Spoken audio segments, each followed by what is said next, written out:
Okay. Good evening. Good evening. What a beautiful Wednesday evening right here. I am Alfonso Z and Sort of the Liberia Public Radio and Lpr-Tv. The panelists, they are here. They will be here and they are coming. The conversations in Liberia is on the rise. We want to welcome our viewers and listeners across the globe, wherever you are, in the USA, in Liberia, on planet Earth. We say thank you for your commitment to this network. That's another way of sharing support. We want to welcome Jida Kane. The man Arthur Solo is in the house. And not forgetting my own sister, Femeta Gay, from the Garden City of New Jersey. We say good evening. Thank you. And of course, our own Samuel Chia from the liberal state of Massachusetts, right here, next door to me. Thank you so much. Dr. Toto and all of our great friends, we say good evening. Solo, man, you need to join us here. I don't know why I think I got to put an SOS call on you. But we want to thank you so much for being here. This is your regular editions of All Things Considered right here on the Liberia Public Radio and Lpr-Tv, keeping the news proportional, fair, balanced, and objective for the good of our country and to discuss those critical issues that are affecting the country. We want to thank you so much for your time. I am Alfonso Zianso, your host, anchored and presented on this network in collaboration with great sons and daughters, the panelists, contributors. The difference is they get a political side, and my hands all washed out. So they and myself, sometimes things get a little bit dicey, rough here and there, but notwithstanding, we maintain civility at all times on this network. And that's what we want the political discourse in Liberia, not just only the politicians, but even their supporters, to be persuasive. Look at the issues and try to be objective for God's sake, for the good of the country. Is that happening, you think? Probably, but I'm seeing it from different perspective, different angle. But they are here, and we're going to be discussing a wide range of issues here. We begin to profile the candidates and what they are doing. But as you know, all things considered empower you, give you the authority to also bring in your own talking points, something that capture your imagination, something that you think worth discussing. We also give you the opportunity to do that. And of course, that there's no status of limitation. Of course, the analysts, they can do it. So today, in as much you put a great light on it, they can say, you know what, whatever you bring in, this is what I want to talk about my candidates. This is what I want to say about the party that I support. And that's why we'll be having a conversation here this evening. I want to thank you so much for your time. One of the panelists, she's here, always on time. Strong advocate. She made some good predictions about even the rally, and apparently, whatever she forecast most likely came to pass. That they have to be very careful. Politicians have to listen. And this is why we on this network, we want to take this authority of them being so authoritative and think they are the only boss. Stop, it begins with them, it stops with them. No. We, the voters, the Liberian people, must take charge. They must be able to tell them and send them a strong message. You in the USA, you know exactly what I'm talking about. The voters, the electors, they are the decider. They are the game changer. When you do it crazy in the first 2 terms, they don't want to know too much of hala and hulubala and unnecessary drama. They say, you know what? In the next 2 years, you will pay the price. And guess what? They go to the polls. And they say, we'll send you for 2 years in Congress, in the Senate. You didn't even come back. You didn't do what you promised to do. Not necessarily buying baby tops, buying people's zing. No. But you told us. The highway leading from one city to another city to the who have lobbied to make a bridge, renovate, or even to erect a new bridge. You told us this city XYZ is taking place, and that could have been their agenda. And that's why they work bipartisanship. The Republicans and the Democrats, they are some moderates, they understand, and they do it. But how many of our guys? So when you look at the whole political landscape in Liberia, it's just another chaotic situation. Why it is true, the executive branch of government run by the first branch of government, they must be held accountable.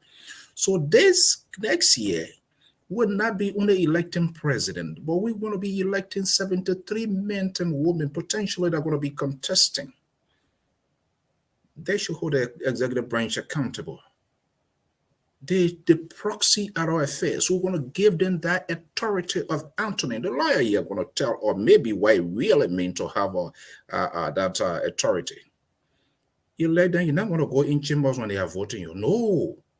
Whether you vote for them, you don't vote for them, they will decide for you. It's 8:10. Let the conversation get underway. I'm Alfonso Zianso of the Liberia Public Radio. Stay tuned. I will be right back.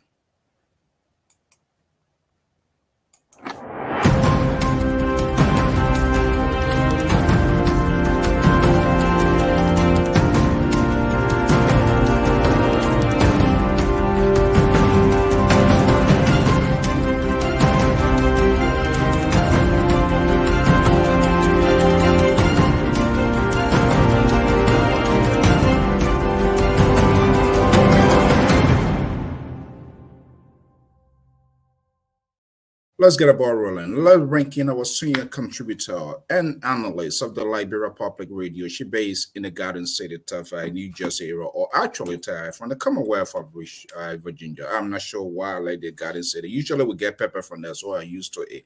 But she actually based around the capital of Washington, D.C. within the Commonwealth Belt. Dr. Kimanwet Tonkara is the supporter of Madam Mandela Cooper, one of the major political actors in Liberia. What? Dr. Tyrone Hart is here this evening. Let me bring her in while a group of people are here. Okay, there you see her. Doc, good evening. Welcome. Thank you.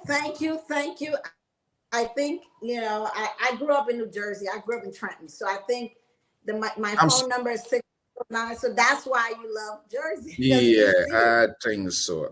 Are you paying taxes both to New Jersey and to VA? No, I still take their phone number, but I don't pay taxes.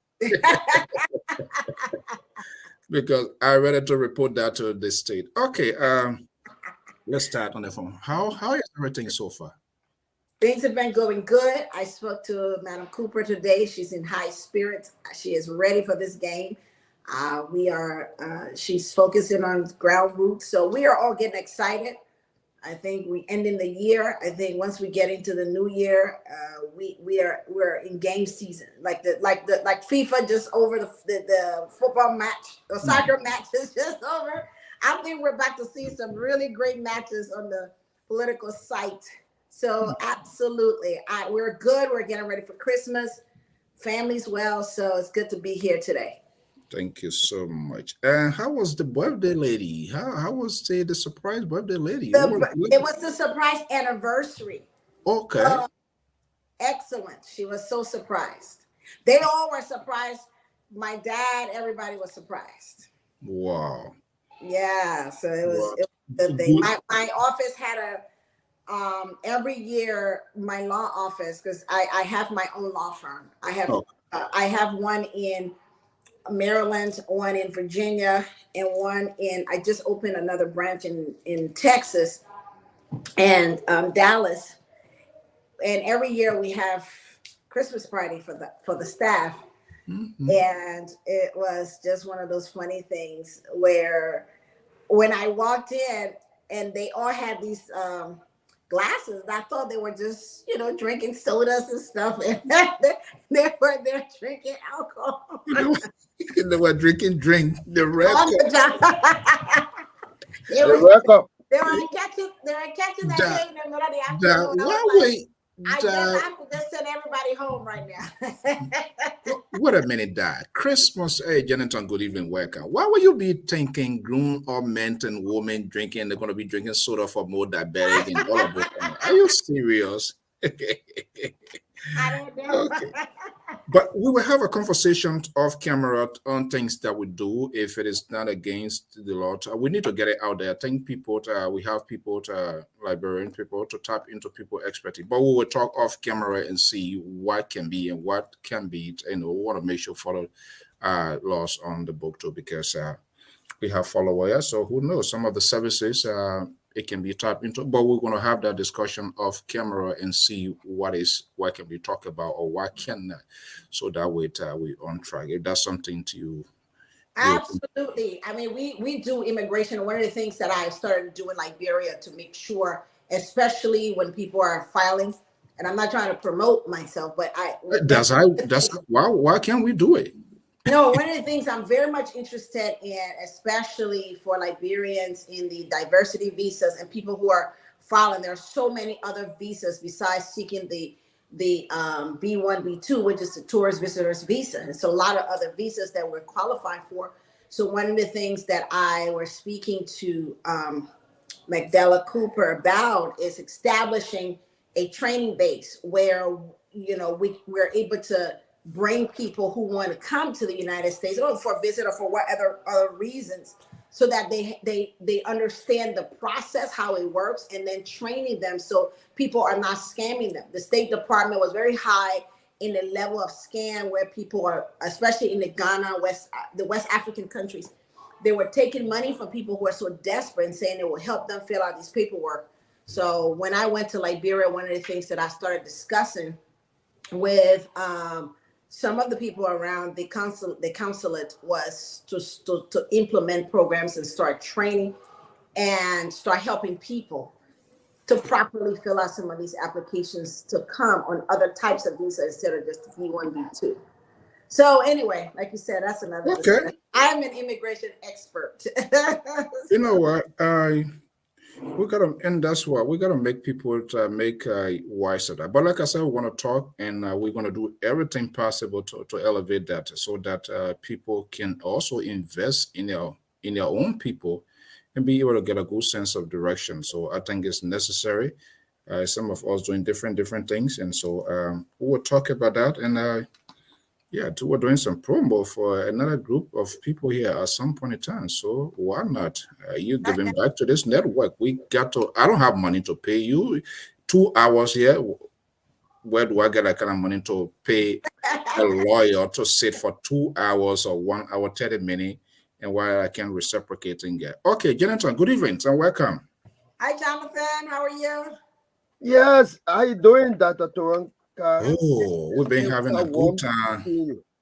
We've been having a great conversations. Everything about to go down the hill now, man. Nothing going down the hill. We have it's a good conversation about Liberia always. We're not all agree on the same thing, but we get disagree to agree. Your boy has come. LPR press. I will do it on purpose. I will see whether he doesn't believe in lady before gentlemen.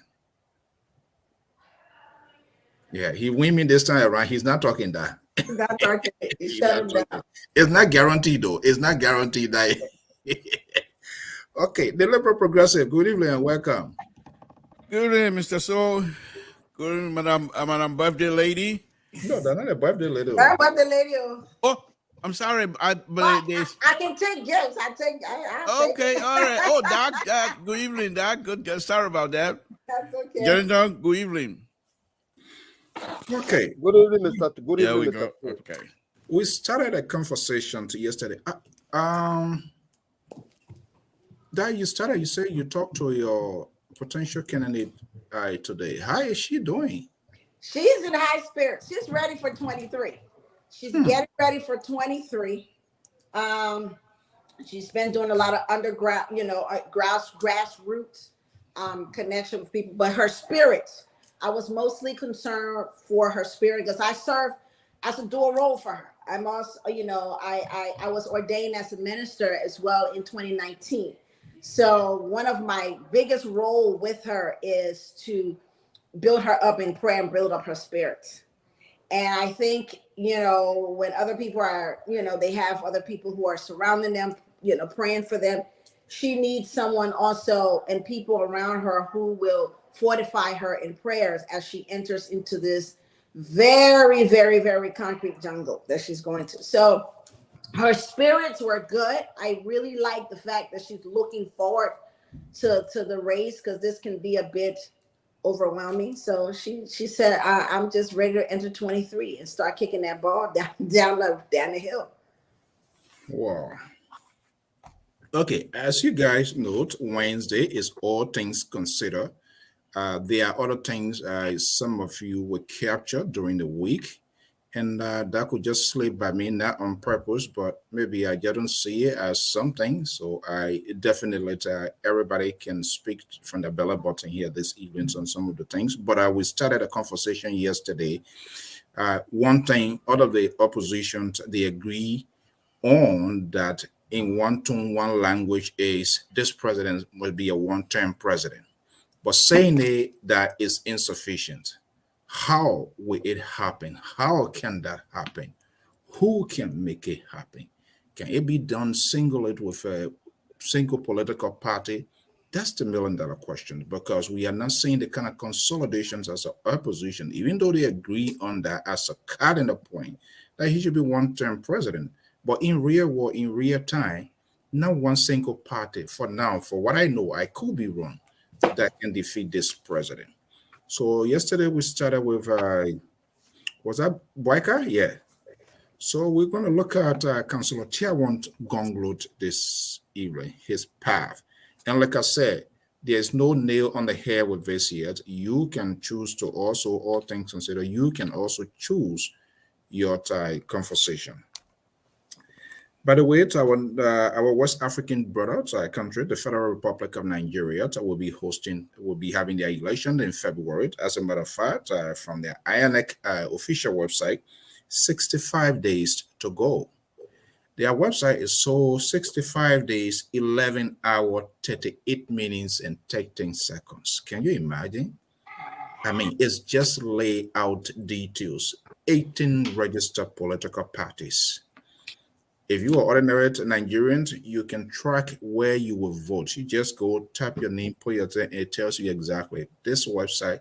And I told folks at NEC they need to talk to these people and see whether they can, yeah, that's constructive jealousy. It makes it easy. If you don't register, it tells you where to go register by just putting your name and certain information. Wow. But anyway, let's see what are they going to do. So, who wants to take the lead? Well, I read somewhere where they were advocating for the presidential candidate GONGLOE, where it says what distinguished him from the other candidates is his audacity to promote strict adherence to the rule of law, fight for justice, tackle corruption by probing and retrieve every penny stolen by past and present government, appointing not less than 50% of cabinet ministers to women, instigate a lifestyle audit for all public officials, and redistribute national wealth in a manner that is beneficial to the majority of Liberians. Now, we're starting off with him because we're talking about different candidates. We're here to sort of dissect their path, although we all have our own, candidates that we support. So I read it kind of over and over again. I think the very strength, I believe, of all of the candidates, the opposition bloc, is they are dealing with an animal that is of the same nature. In other words, corruption is in the country. It's without a doubt. So you're going to hear everyone sing that same song of corruption because the country has gone into a destructive, corruptible path from past governments. You're going to see what I think in degree of fairness, since we're speaking about, his positivity, what I see that he has that may be a strength to him will be his knowledge and the adherence to the rule of law. Now, I can speak about all night on my candidate, and I will contrast in a minute. But I think being a lawyer, and it doesn't give him an advantage because he's a lawyer, but he has, as a lawyer, you have the ability and you're constrained to the rule of law. And that's what a lot of the US presidents, you will find a lot of them have backgrounds in law. That helps in the character building, wherein there is a respect for the rule of law, which is something that is completely lacking in this government. The rule of law. I think this government feels that they can sort of change the Constitution at will, amend it at will, do whatever they want at will, without adhering to what the framers of the Constitution said. GONGLOE has that advantage in the sense of he's already wired to be able to appreciate the rule of law. And whatever we say, or however you are, whoever you are, the very first thing you have to understand to be a leader is to have a kind of constitutionalist character, which means you are going to put the body of law, which is the Constitution, above your feelings and above everything that exists in the country. Whatever the Constitution said, that's what we go by. So right off the bat, I think he has that as an advantage. He should know the Constitution. And if he push on that, I think he will at least begin to show the people that he understands that they have the power.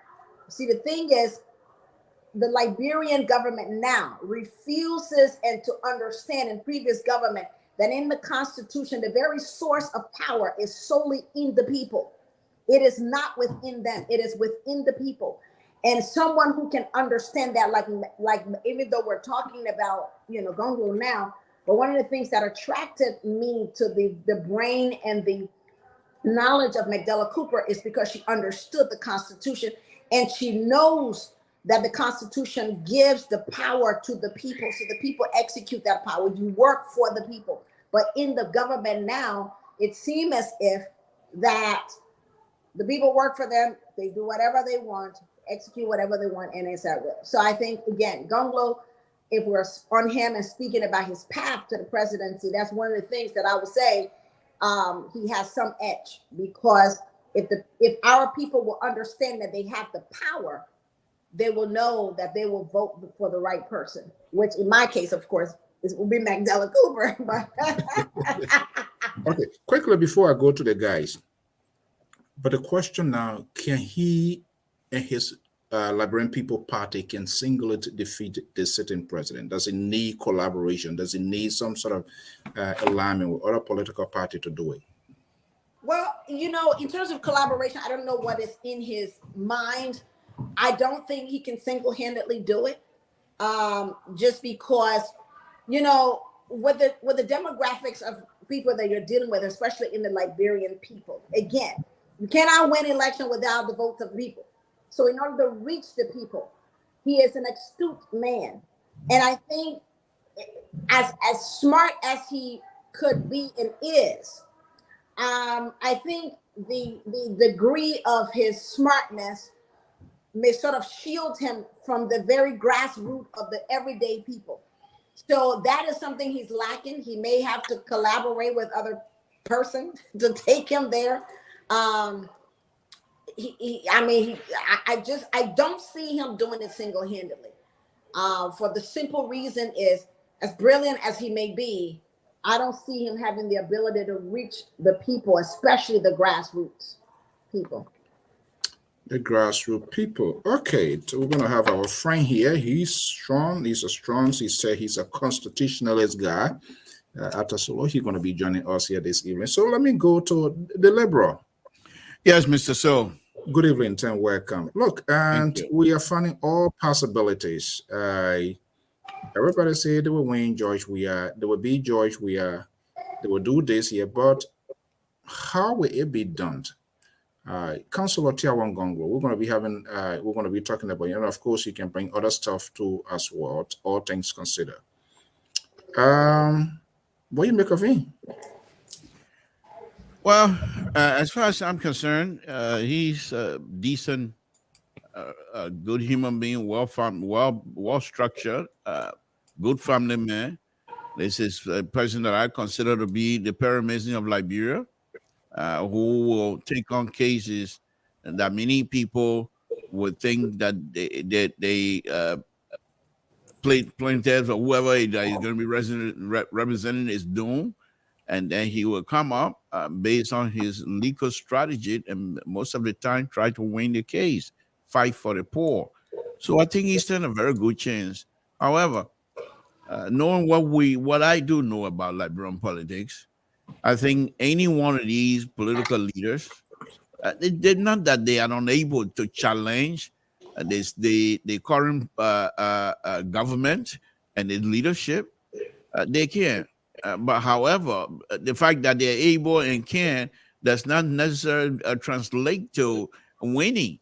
So those are the two separate things that they're going to have to quickly recognize and see what would be the best way to make President Weah a one-term president. Now, interesting, I think. The president, when he was here, he spoke with the Liberian diaspora.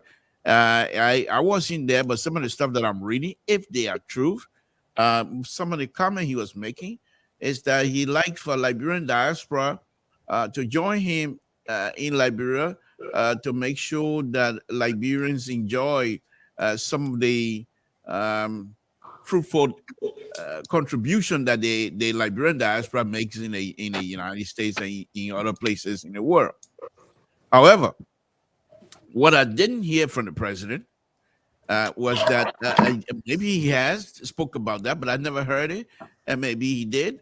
But what I was hoping to hear, and I still have not heard it, maybe it's there, but I don't know that.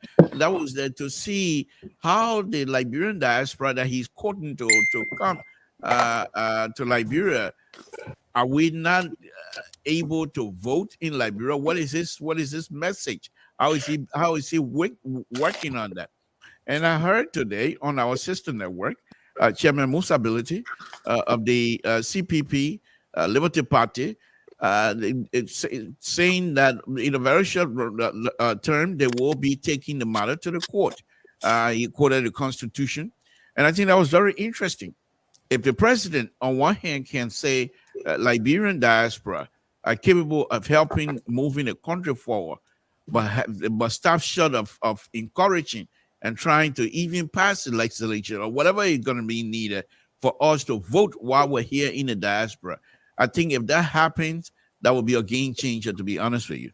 One other thing, Mr. So, I think the idea of collaboration among these people, it's not late yet, but I think the station, how do you call it, the train is fast, yelling on board, and I think they are closing the door to start. And if they do, I hope what I'm hoping, instead of them coming together from the beginning now, I hope that they will go their separate way, but with a clear understanding. Because definitely none of them would be able, including the current government, that will be able to defeat the opposition the first round. So we know people will go second round. But I hope the opposition will have some sort of an understanding, clear understanding, with commitment from each other. That if I do go second, with President Weah, that you and your people will support me. And they need to have that kinds of conference where commitment can be made, and hopefully they will keep that commitment, to be able to process that, because there's no one person going to be able to defeat the sitting president. Okay, Mr. Solot, the guy from the Constitutionalist guy. Good evening and welcome, and dear brother. Thank you, Mr. So, and good evening to everybody. I'm very glad to be here tonight. As I watch both panelists coming out with their statements and comments, and something struck me to Mr. Sampson, saying that the president did not mention anything about them, the diaspora people coming to Liberia to vote or to be part of the electorate. He didn't say anything about it. That's simply not true. I was sitting less than 2 feet away from the president when he said it. About this. Once, as long you are a citizen of Liberia, you are afforded all the right constitutionally to vote, protest, to do everything. So we have the dual citizenship, except where he said that somebody is taking the government forward based on that dual citizenship. We have to find out the legality behind it to see what are the same bill that came from the opposition bloc that they resubmitted when the president submitted it first. They killed it. They killed the referendum, and they themselves looked at it and resubmitted the same bill without ordering it or anything, except for a few minor things that the president changes around and send it forward. So, yeah, let's go to the Supreme Court and see what it will say. But I can assure you, the Supreme Court is going to tell you exactly what is in that bill. It's not going to change it because a political party feels so squeezed. But that's another thing. And you can go ahead with the opposition bloc saying that, oh, yeah, we're going to make the president one term. That's a good thing. If I say that, I say I want to be the host of Lpr. That's a good thing. I'm thinking about it. I want to be Jesus Christ. That's a good thing. That's my thinking. It's not reality. If you want to make the president one term, prove one thing that you can do that will show the people that yes, they made serious, like the opposition are serious, they can make the president one term president. You stage your protest or rally, whatever you call it. The man crossed it, but just arriving into the country. That's one thing. Just arriving. He didn't even have anything set up. You need to tell you say, oh yeah, oh we're having a rally. Just arriving for diaspora. Why everybody been crying that he spent 48 days across the country, the continent. Yeah, he arrived and he crushed your rally that you plan and televised and campaign on it. You got t-shirts printing. So I find it difficult when people from the GONGLOE camp are saying, you even if Alexander Cummings was saying it, I would say, yeah, okay, he has 7% into the election. I would say that. But you, GONGLOE, you had none yet. None. So it is the idea behind it, the only way to move forward as an opposition, I would encourage them to stick with the collaboration and start stabbing each other in the back. That's one. Two, you cannot pour all a new wine into old bottles and try to carry it around. It will bust that bottle because it's fresh. Look around. Who you people get to campaign for your right and telling people they are suffering? People that cut other people family down like animals. These are the same people coming back today. They say, Liberian people are suffering. We need better government. I'm a pro-government. If the government does wrong, hold the government accountable. Yes, that's why we have the Constitution. You know, I hold government accountable on several issues. Okay, so quickly here. Corruption today did not come from Madam Helen Justice Lee, Charter, a bank in the vanguard since the country opened eyes as a country. Even in the glorious state of New Jersey, New York, Atlanta, Georgia, in the United States, there's still corruption. They are fighting it. We have to just fight to minimize it, to make sure that the system works for us. Okay, so quickly here, the central case question here before going to Dolake and Amos Joy. Can Councillor TIAWAN GONGLOE, in the absence of collaboration, can he beat President George Weah? Solo. I don't see any chance of it. None. Okay. All right. So, Dolake, good evening again. Welcome. And I want to be coming to Pa George. And after that was Central Board question, and then we can push around on some of the things that you think we can talk about or do you have under your belt. So, Dolake, here we come again. We are looking at Councillor TIAWAN GONGLOE, the poor man lawyer, the advocates, and you heard Dr. Taronkat put it into context here with respect to Councillor GONGLOE, some of the things he brings to the table that will advantage him as well, but still something still there. Can Councillor GONGLOE and only LPP defeat the sitting president? Thank you so very kindly. And I feel quite warm to see all of you here, including Prince and Arthur. At least we'll have a CDC conversation today. But your question is very, very cardinal. And I will begin by answering your question on the basis as to whether for the past 2 consecutive elections in Liberia, any political party had won it all by themselves, including the former ruling Unity Party and the Coalition for Democratic Change. The answer that will inform my judgment to share my thought here is that Unity Party won 2011 as a merger party of 3 political parties as a ruling party. And the CDC did not get all of the opposition political parties, but won the election as a coalition on the back of the NPP and the LPDP with Cllr. From that perspective, I'm of the view that the LPP, Liberian People Party, that have existed with more technocrats than grassroots-based people, will not be able to win the election all by itself as an opposition party. So too, striking a balance. So too, the Congress for Democratic Change will never won an election as a Congress of Democratic Change. But having said that, let me just state on the record that when you hear us speak about the issue of we are being a one-term president, which I just like to digress in few seconds, it is not because President Weah is tall or he won Ballon d'Or. It is not because we hate President Weah and our hate will compel him to not be president for the second time. It is because of other primary reasons, which will enumerate time to come, but among them, that our Treasury Department of the United States of America has sanctioned this officials of government. And the president is lackadaisical.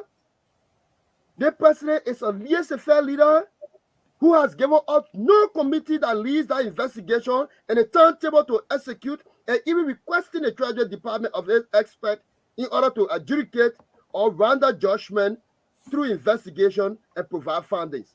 This is not the kind of president that should be in the 21st century dealing with bilateral people that are transparent, credible. So for Arthur to come here, my brother Arthur, and want to say corruption in America, so it's not matter whether corruption in Liberia, it debates the argument because he's in America because it has opportunity. And the only thing that protecting the opportunity is transparency and credibility. Or else you need to go back to Liberia. All right, I think we got a full house, so we're going to make our point strictly to the point, not to sanction your views or your opinion. Emma George, good evening, welcome. Good evening, how you doing? Great. We still try to pull this board around the room, and we're going to reach out to all of the main contenders into this whole thing here. The poor man lawyer, can his advocacy translate into him getting to the presidency, just LPP? And good Dr. Toto is here, who is a strong progressive advocate, even though he finds he's supporting. But can he and the LPP just get a sealer? Let me just buttress or repeat what Didon said. Our history speaks for itself. Councilor General Congo cannot win upright election by himself at this point. The history I'm talking about is that in modern Liberia, no political party has won upright 50 plus 1% of the vote. They all coalesced around merging with other parties to do so. The one of the most talk about George Weah, 2-term, never won election. The highest he reached was 37%. With Joseph Walker, 37%. With all the popularity, he never got across 40% before I say 50%. So the history is there. So I don't see why we'll be going around. Anyway, for the purpose, we can discuss it. But for me, that's just my short answer. These are the parameters we look at to measure, to say this had never happened, and to happen, we have not seen it before. So even if the election was held today, George Weah will not win 50% upright, because it never happened. We saw it when he had no record. Today he has record. But let me just throw another thing. Mr. Solo mentioned. He talked about putting wine in your bottle. I have consistently and persistently said on this show that we should start going down the rabbit hole. I sure you were talking to Joseph Walker, because that's what the person I'm referring to, or these people are broken, this and that. But I don't know you represent the CDC or sympathize with the CDC. I just want to remind you, who is Charles Bright that worked for George Weah today? Who is Emmanuel Shaw that worked for George Weah today? Prince Johnson, he collaborated with Prince Johnson. What is Prince Johnson's role in the civil process that you're saying that people that cut down people's relatives? What was Prince Johnson's role in the Civil War? And today, George Weah worked with him to win an election. So why people want to go down the rabbit hole of pointing other people? I have told you people, those that sympathize with CDC, you cannot make this case because I just gave you names. Except you come in tell me that those people did not participate in the war. George Weah worked on Ellen Johnson Sirleaf. Ellen Johnson Sirleaf contributed $10,000 United States dollars. 1989, July 26th. BBC got it. She said they should lower the mark, they'll be drinking champagne. And George Weah worked at Google ambassador on her. So what is this argument about? Who is this clean person in Liberia that you people want to go after other people? I continue to advise Liberians. A lot of weight. If we want to prove people guilty, let us start the War and Economic Crime Code, where people will have the days in court. But other than that, it's just mere speculation, and we have to start blaming people that we disagree because they are not in our column. The moment they're in our column, then they have nothing they have done in Liberia. They are clean as snow. And this is the mentality that I always say about we Liberians. We got two sets of human beings. When you're on my side, I forget about all the negatives about you. When you're on the other side, then I point out everything, the ills in you. And this is why we do best. And this is why I see again, continue the seditions, continue to play this role. But I just want you to tell me that these people had a name. If they never participated in the war, then of course, you prove me wrong.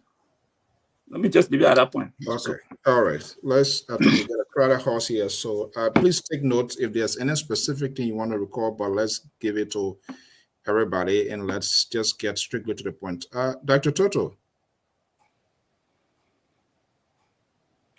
Yes. Good evening. Yeah. Good evening also. Good evening to all the gentlemen studio. Okay.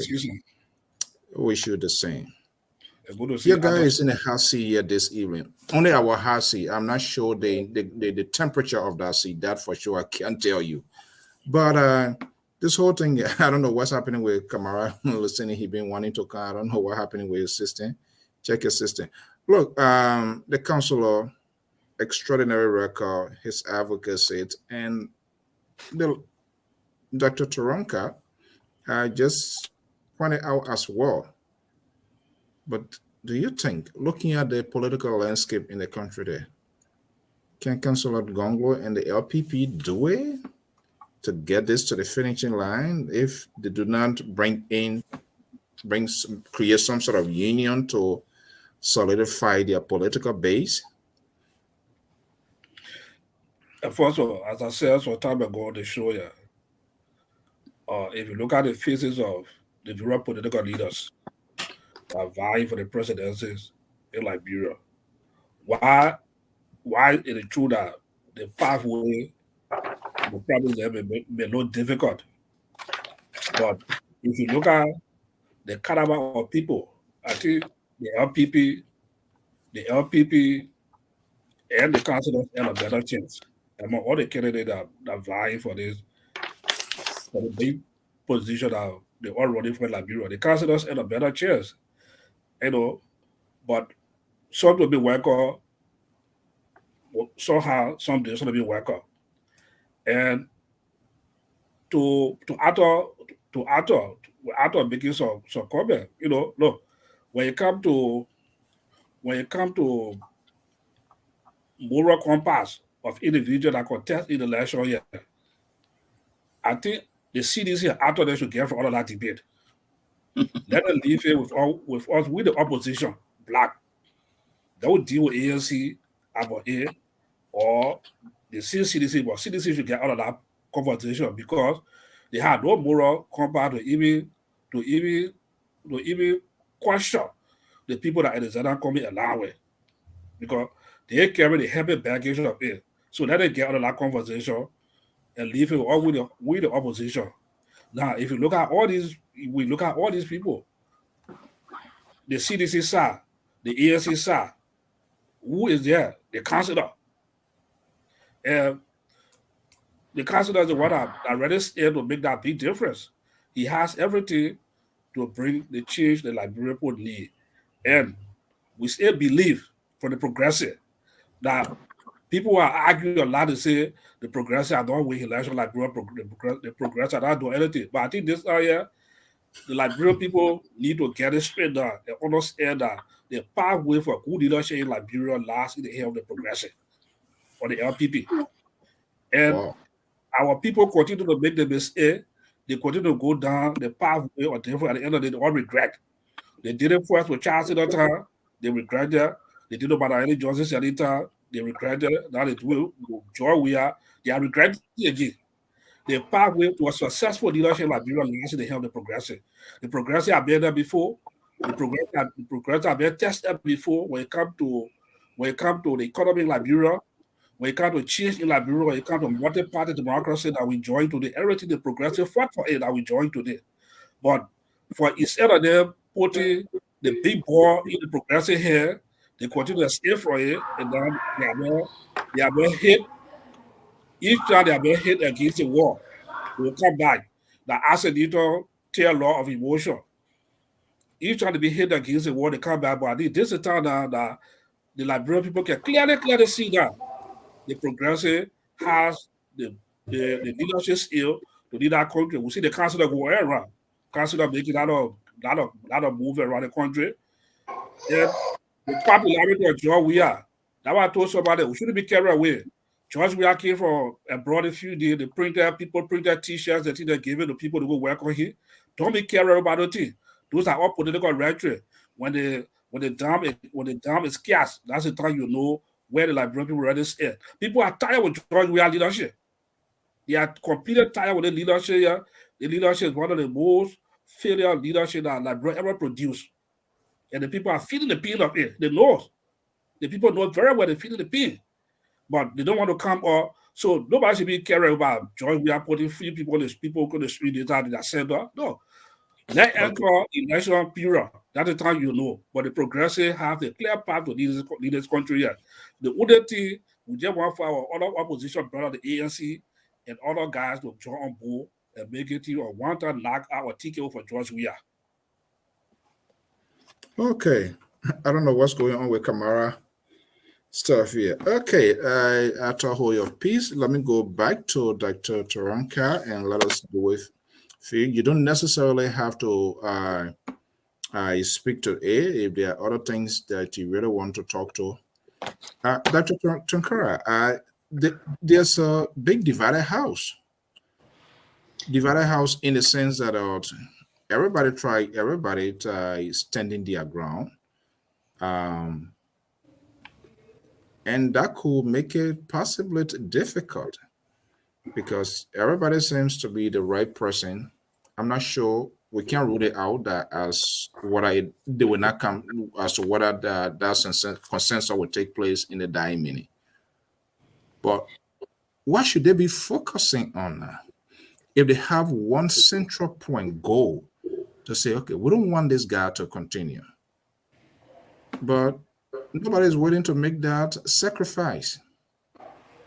And they're just telling us, say, oh, we will beat this guy. This is happening. This is happening. Is that sufficient? I think to some degree, I sort of agree with Amos on the political apparatus, the way it's structured. Everybody go into the race with the idea of changing the country and wanting to win and sit on that highest seat. But as we know, the way things are structured, it's going to start in the process of elimination. I mean, at some point, people will be dropping off. And as they are dropping off, I think what they should be concentrating on is watching which one of the other individual parties that are strong and aligned with your own agenda. Because you're going to have some people going to start dropping off and trickling off of this bus. That's just how elections going to work. Because you're going to have one contender that will be one or two contenders that will be contending against the president. Now, at least we are all in agreement that all of these strong candidates all agree that the fact that we have a semi-celebrity who has no fundamental grasp of governance or have no fundamental grasp of what the Constitution requires of a leader. We all agree, and I think they're making really good stride by letting the people know that, listen, the power belongs to you. And I think if they take that power that they have and understand that they have been bamboozled in the last couple of years by this president, the people will understand. Focus on the people. Focus on the people. That is your commodity. That is your resource. Focus on the people. The people is the one that is going to put you in, at the very least, that's what the Constitution said. As far as collaborating, I think, those are all leaders. Those are strong leaders. They're all in this race to win. Independently, we're talking about GONGLOE. I flat out don't think he can do this on his own. But I think right now, in the back of each one of their heads, they need to start thinking about who can I conjoin with and who can I collab with as this thing is start tapering down, and there's going to be room for that. I mean, at the end, once we get to the end and we have a contender that is going to contend against the president, and they're all on the same page, throw all of their weight behind that one person instead of divide. That's where the concern should be. Because when it comes down to it, you're going to have two strong people. You're going to have two strong candidates who's going to be, the president and another candidate who will be contending for the highest seat. Now, the talks need to be, when we get to that final race, whoever is going to elevate to that second seat of potential, we all need to put our weight behind them instead of dividing, because you might get to the very last wire and some of them might divide and actually go on the side of the president, because that's how politics works. Whatever palm is being greased or whatever, these people lose their integrity. And I'm not suggesting any one of them, these opposition blocks, especially not my candidate. But what I'm saying is there are talks, and the president is going to get really aggressive when he realizes who is falling off in this race, to start talking to them to gain their support. But how strong are you guys that you want to make him a one-term president? And I think as an analyst, I'm looking at all of them need to start looking at who will be a strong contender for me to collab with, so that we can elevate to knock him out of that seat, But right now, I think the talks is for someone to say early on in the game, let me make myself second seat and let me collab right now. And I still think even a collaboration now is not going to give the kind of strong contention that they need. They should all work hard, fight hard, get to where they have to go. And when they know that they cannot move forward, then they have to align very strongly with a party that they know can knock George Weah off. But certainly we are all in agreement, and we're exhausted. We are truly exhausted with the manner in which this country is being handled. They've taken this country and handed it to an ill-equipped football player, so to speak, that didn't have any training in this. And in some way, we are expecting him, and then aligning himself with people who are not pointing, who are enabling some of the behavior that is not allowing him to rise above to the level where he's supposed to go. And that is that's the worst part. A leader is as strong. We always say in our community as lawyers, you are as good as your client. You can have the best case in the world. If your client's not giving you the kind of evidence you need to go to court and fight, you're going to lose. And that is exactly why Weah is losing, because the people around him are enabling his inabilities. Okay. So after you claim a constitutionalist guy, I think the red meat really heavily came on you. So let's hear from you. I think I need to pile another one on there, Mr. So, before he can before come you come in, I bet you ask me, let me get my time. No. You got to have a response from the liberal before you come in. True. Well, okay. You're going to add another layer to add? Yes. Wait a minute. Is that a conspiracy? Well, no, he came in and he didn't come as the way of being discussion. His line of discussion did not take on the intellectual that I thought that perhaps would have come out of him. Instead, he came in. Instead, he came in and decided to go the way that he knew very well he has no winning hand in this. But he decided to force that anyway. So I need to disabuse him on that before you can come in. Arthur, good evening. Welcome, Liberian Public Radio. This is what we do here. Well, I've been here before. Thank you for welcoming. That's fine. But here's what I have to say to you. And I ran into you too many times on auto show. So yeah, bring it up. Yes. But first thing first. The first thing I stated when I was talking earlier was that I have not heard or have not seen. I did not claim that the president didn't make that statement. So the fact that I have some sort of and I told you he made, so I clarify your doubt. That's right, but your clarification did not take the tone that perhaps. But I'm not going to debate with you, Mr. So this is Liberal Public Radio. I thought when we're talking, we don't interrupt. When you were speaking, I didn't say anything. I let you express yourself freely, and I think here on Liberal Public Radio, we do expect ourselves to be expressed freely without any hindrance or whatsoever. So please, if you don't mind, let a liberal continue to express himself freely. Thank you. Now, let me also take you on to this other round. I'm not going to debate with you. I know I stated it, but thank you for your clarification. Let me take this other line. Arthur, you said people who line other people up or what have you. I don't know what exactly the term that was used here, but this is what I'm going to say to you and the likes.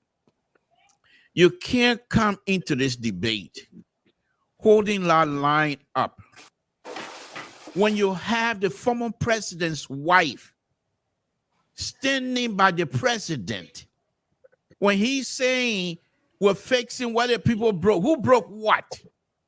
You can't have to come to this debate when you have the president as one of his highest insider, former Cllr economic advisor.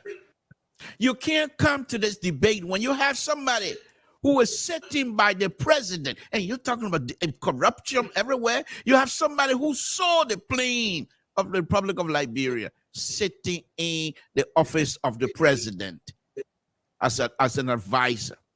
You guys have so much baggage. We're trying to help you out.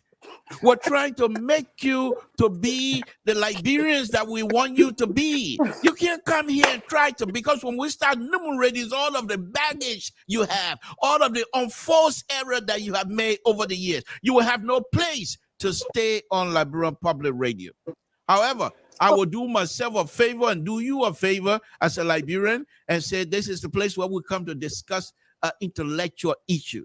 But I will advise at the same time, I'm not here to make friends. I'm not here for kumbaya. I am here to be truthful.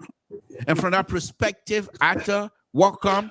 However, give us something that perhaps we can try to discuss with you and not feel sorry for you in trying to educate you in terms of Liberians and what have we have done. We're speaking Prince Johnson, who is part of your group, NPP. We don't want to touch those things because we got people that are part of your group that when we start enumerating, you will have no place to sit on Liberian Public Radio. Mr. So, and now you can ask him a question because perhaps he brought it on himself, and so the Liberal is happy to oblige. Thank you. Okay. So, Atta. Yes. Go ahead. I think there were a lot of responses, but let's see. Condense it. Let's see. I will. You know, I want to thank the Liberal. Say he's I want one tiny thing I want to put out here. I'm not representing the CDC. I never said I represented the CDC. When Mr. Soder knows me very well, so do my senior brother, Dr. Josh Toto over there.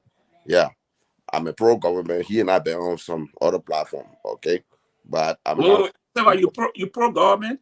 Yeah, even during heading time, I was still pro-government. But when you pro-government, what does that mean? If you pro to a government, I don't support the CDC as a party. So I'm not a Can we have a conversation? Let his okay, so yeah, thank you. Okay. You see, that's the thing I'm going to come to. Here, you this is a free area to express yourself, but people telling me you can't do this. What exactly you restricting my speech for? You know, this is but yeah, but I'm not restricting. No, I'm talking to the Liberal guy that telling me that what I can't do here. Oh, okay. If I'm free to speak, sort of here. You know, I don't think the LPR will censor my speech or my idea or my thinking. If you want to educate me, that's what we're having a debate. So don't try to tell me what I cannot do in a free flow environment. Thank you for that one. Number two, I will come to our only female doctor. She said that this president cannot grasp anything constitutionally. I want if she can name one breach of any constitutional thing that the president had done that is still ongoing, that need to be fixed, and we all perhaps can get together and fix it. If the president is incompetent on executing constitutional rights and other constitutional breach, name it. But it's good just to speak out the words without context behind it. And Mr. George Avon, when I came in, I never named Joseph Walker when I talk about new wine in the old bottle. One thing you said Prince Johnson. Prince Johnson is duly elected by the citizenry. That's one. He's not appointed by anybody. The same people that you claim. George Weah?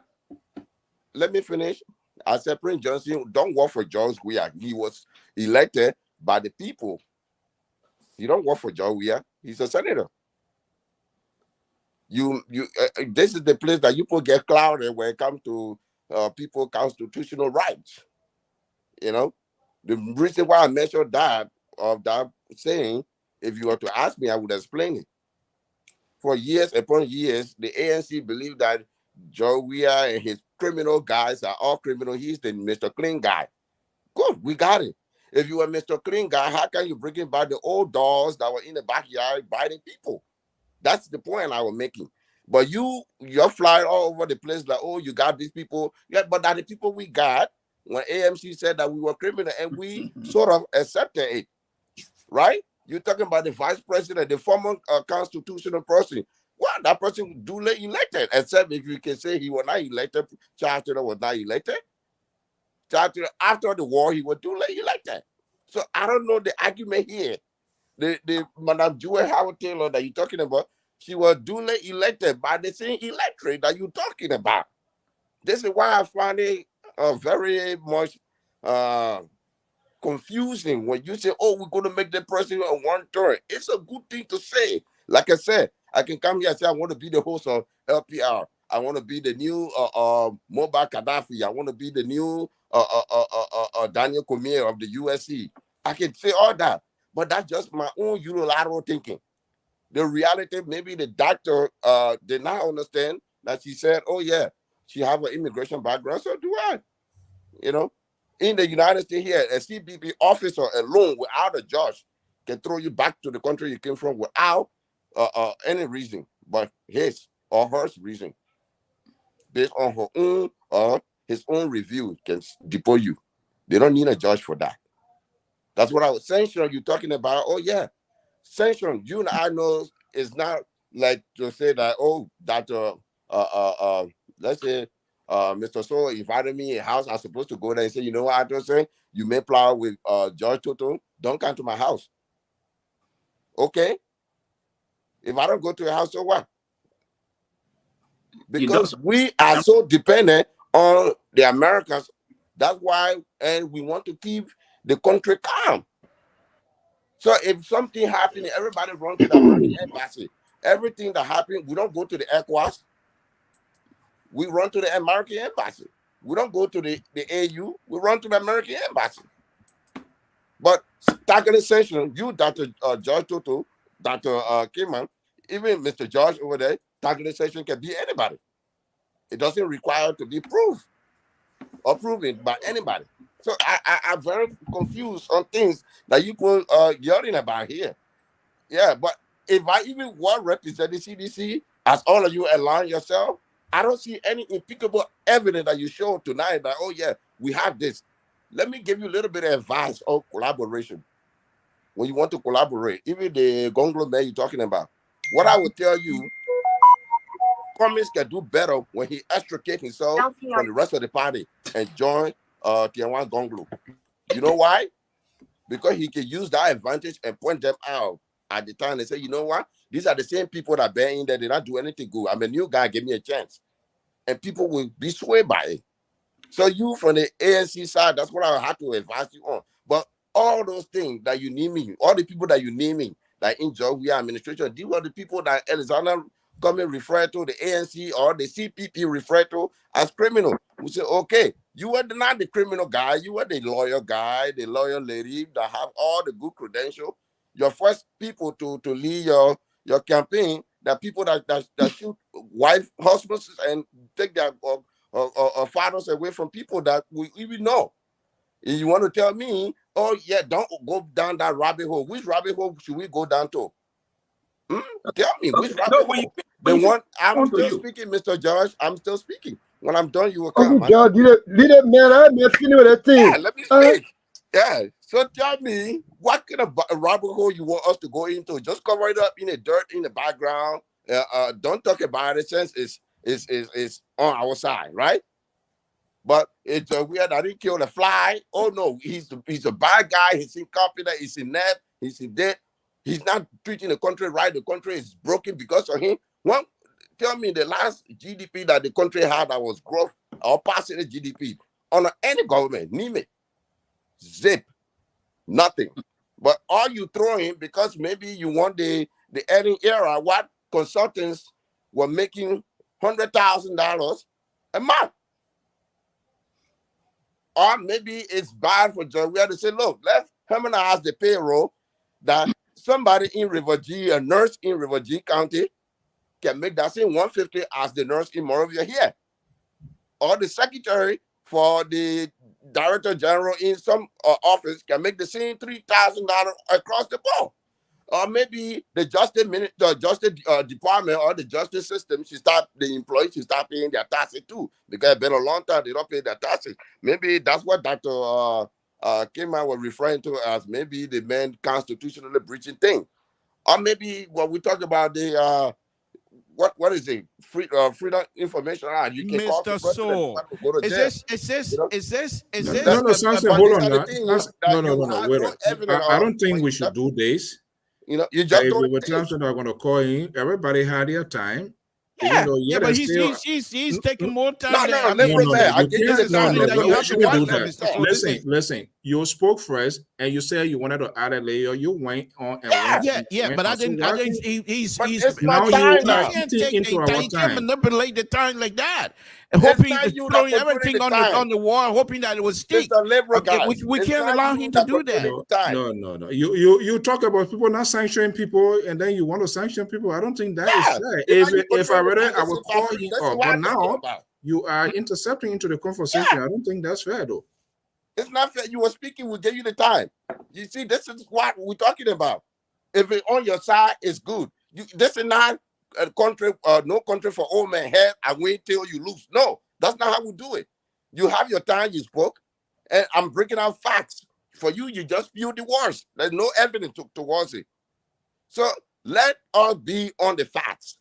I hold 3 people here, including yourself, to bring some evidence that the president has breached this. Maybe we fix it. Okay. Nobody here is bigger than anybody. Dr. Tonkara, she uses a word here.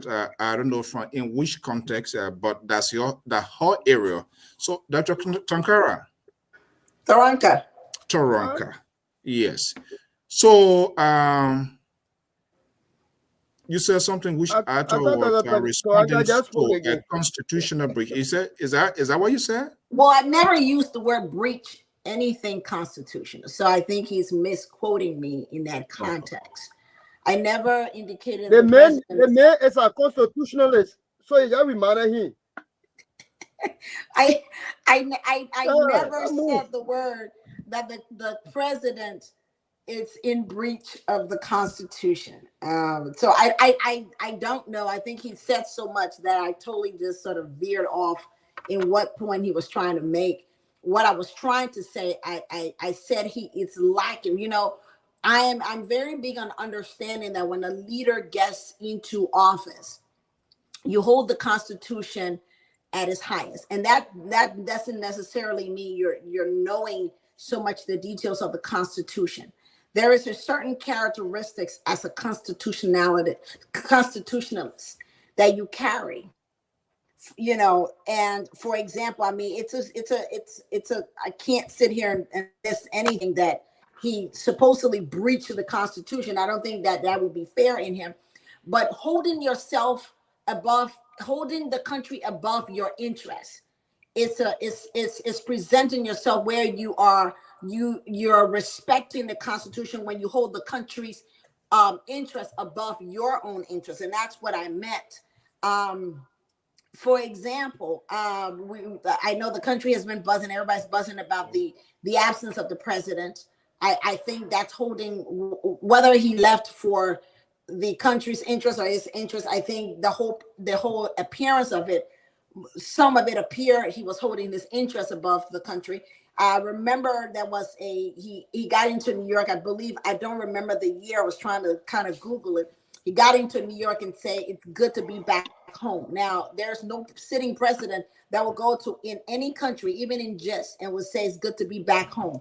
It draws the kind of attention, and some of his own personal gain, and the lack, just the lack of the understanding of how government works. Say that he just lacks the understanding and holding that the Constitution, which is the body that governs the entire nation and not his interests. Sometimes he does. Now, as far as in breaching, you can't breach clauses of the Constitution because you're not in contract of the Constitution. Well, you kind of are. Let me backpedal on that. But he didn't breach. I never stated that he breached the Constitution. All right. All right, so then we're going to move to the second phase. Is there anybody want to make a specific response? So, if I be asked, let me ask let's do it one at a time. Okay, let me just say this here. Let's do it one at a time. Let me just say this quickly. I think what is happening right now, and you guys know me. I don't beat around the bush. I think Arthur is really debasing this conversation, this platform, to a level that have not been seen before, from my perspective. He comes out here and throw everything on the wall, hoping that something will stick. without any kinds of intellectual backing of whatever he's saying. And this is ridiculous. This is not something we do. We come out here, people come out and watch us and listen to us to have a conversation that perhaps they can take out. But he goes to this place, take a point from here, and get here that does not even intellectually not lining up. And when you want us to sit here and continue with it, this is ridiculous. I think this is also testing my level of patience here tonight, because I almost walk off the stage, to be honest with you. Because this is why I can't lead. This is listen. How can I debate somebody who's coming up with conversation that have no standing? Where do I go to respond to it? Let me come in. Look, guys, we have. You see, we have to respond. It is unacceptable. General, I'm coming, please. I'm coming. You say you're going to walk off, I don't know on what basis, and this is why we're not getting anywhere in the country, because if you will want to hear only, you want your side to be heard. You don't understand that. You can't listen to me. I'm talking, because that's not what I said. I said the reason why I said I almost walk out, not because not because I don't agree with his point, but so how do you debate? What was the basis of you walking out? The point is, he's coming out here making some points. You are not the one to determine that. No basics. How do you respond to that? How do you respond to something that doesn't make it's not even lining up? No. Listen, we gotta get it right. You are not the one to determine whether he's making sense or he's not making sense. The audience, the listeners will be the one to define his argument. I think fair enough. So are you saying if we were to bring in CDC person here, in as much Professor Zaro were making some argument where we say we shouldn't listen? I don't think that is fair. You're missing my point still. I'm not missing it because you're refusing to listen. Okay, can we make progress, please? Can we make progress? Go ahead. Dr. Toto, what you say you wanted to ask? No, I wanted to make a comment also about the point that the author was saying, especially the comment you are making, talking about the GDP. He want to compare the GDP from the past regime and then with the present regime. I think author need to do some good research on that. If you look at the Eddie Johnson study, if you say you are pro government policy or whatsoever, I don't think you want to go back to about this senator and say the GDP. And look at the government here. Look at inflation right now in this government here. Inflation pushing so hard about 70%, one of the least on the continent of Africa. And the job we have both in the last time talking about inflation about 9% when you came from here. The direct what kind of direct investment or foreign policy are really going on in Liberia right now. The economy, everything is completely down. You talk about increasing salary or whatsoever. Those are things that in reality. The GDP right now is so bad. Look at just look at the census. The census, I don't know what last census have been conducted here. It could not even start on the go 40. You don't know the total population of the country right now here. You don't know whether we have a decrease in the population or we have increase in the population. How do we allocate resources in the rural area to come and do districts for election? And that even it's completely down. So I thought, don't trade aside. The CDC government is completely bad. It's completely bad. The reason why they're getting the passes going on because our people have a double minded. They are not there having a goose air when kind of making smart decisions on the ballot box. And that's why the CDC government is using on the corridor of the people. That's what's happening. But this government is completely bad. You know that. So don't bring economic development policy about this year. No, don't do that. You're a good guy. I know you, man. Don't do that. You have spoken, Arthur. So we have to respond. I had to respond to the question so I don't forget. Okay, so this is no. Listen, we're not going to have like a courthouse here. We have an issue here, and let me just say this: whatever they say, breaking it down to intellect. I'm not going to argue here, but the fight here in intellectual conversation. both sides got to be heard. If somebody says something that is not a fight, if somebody says something that is not a wrong, you can bring them to point. You can tell me what to say. You got, and you're acting like the same something we're talking here. You want me to provide the answer. So you want to tell somebody to provide answers that you think appeasing to you. I don't think that's the basis of our conversation. It has not been that, and it will never be that. And so we have to create this open-ended conversation. If somebody says something that is wrong, call them to a point. Bring your facts, lay out the agenda, and let the audience define it. I think that's the basis of real engagement, but not to come here to say, yes, even though there's an elephant in the room, so we should all just get out. Then what's the essence of all encouraging other people to come to have a conversation? And how do we even get the system right? If other people still feel that that's the system, this trust in, the belief in, how do we have this conversation to get a system right? I think that is not fair. Anybody can make an analysis, and I stand by that. So to say that you're doing this because you're laying down here, there's no basis of any conversation here. We bring out the facts and we have to discuss it. If you say it, you agree with me, persuade me that I will agree with you.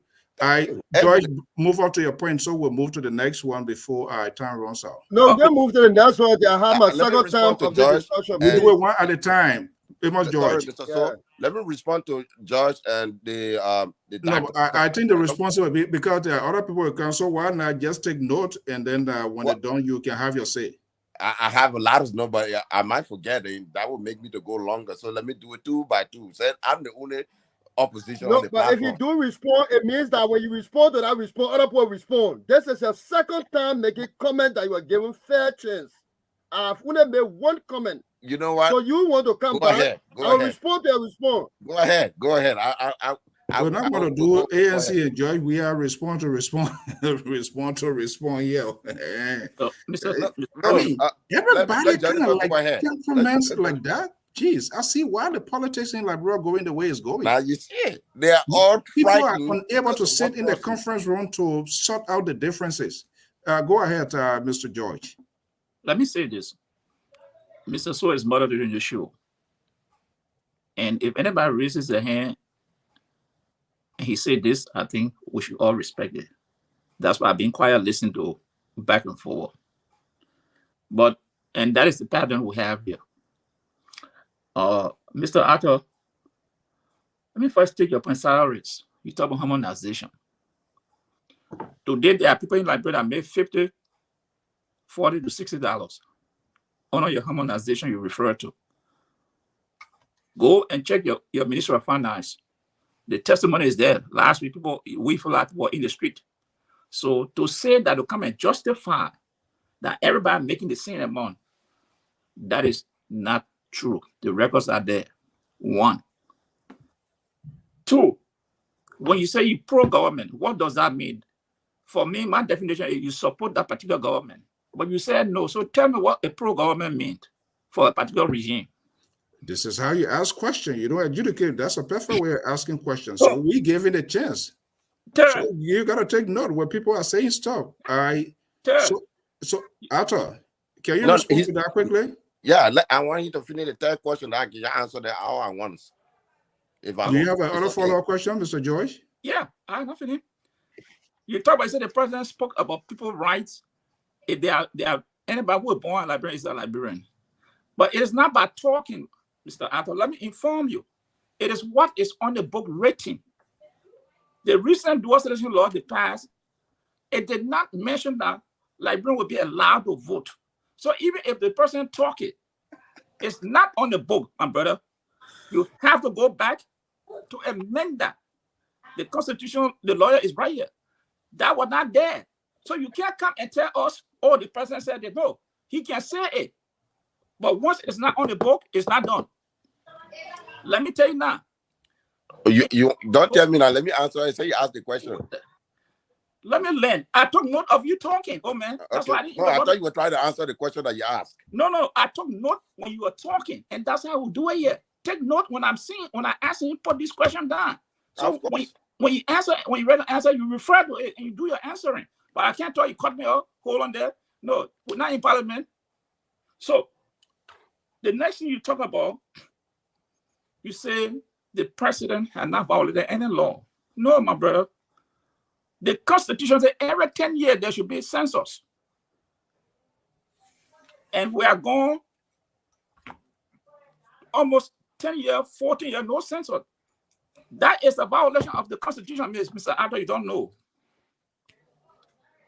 Second, another one point you made here. Your accession. MCSS teachers yesterday were on strike under your government. MCSS teachers were on strike under your government and complaining about the same pay issue, the inequality of the government treating teachers in Liberia. The last one I want to make is this Prince Johnson business you talk about. There's a difference between elected officers, and there's a difference when elected officers are supporting a government or supporting an individual. Those are two different things. So get that. Prince Johnson was elected as senator of Nema County, but he's supporting George Weah. So you cannot divorce that to say because he is elected, so therefore he doesn't have the right or he cannot do anything like that. No, he's doing it. That's his right. And you accepted that. So you can't say because he was elected, therefore when he's doing it, we cannot discuss it. No, he's supporting your government.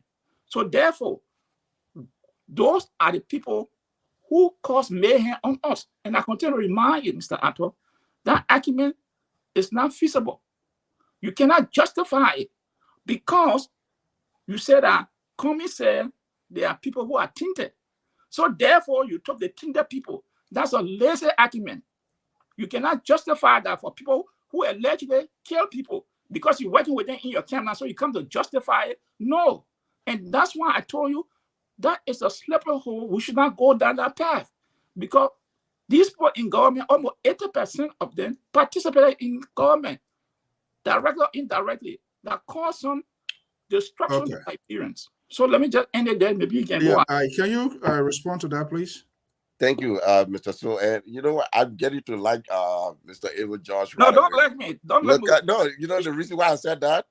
You didn't say you cannot. You said it's a lazy argument, which means I gotta go above. You didn't sanction me like the liberal guy would do.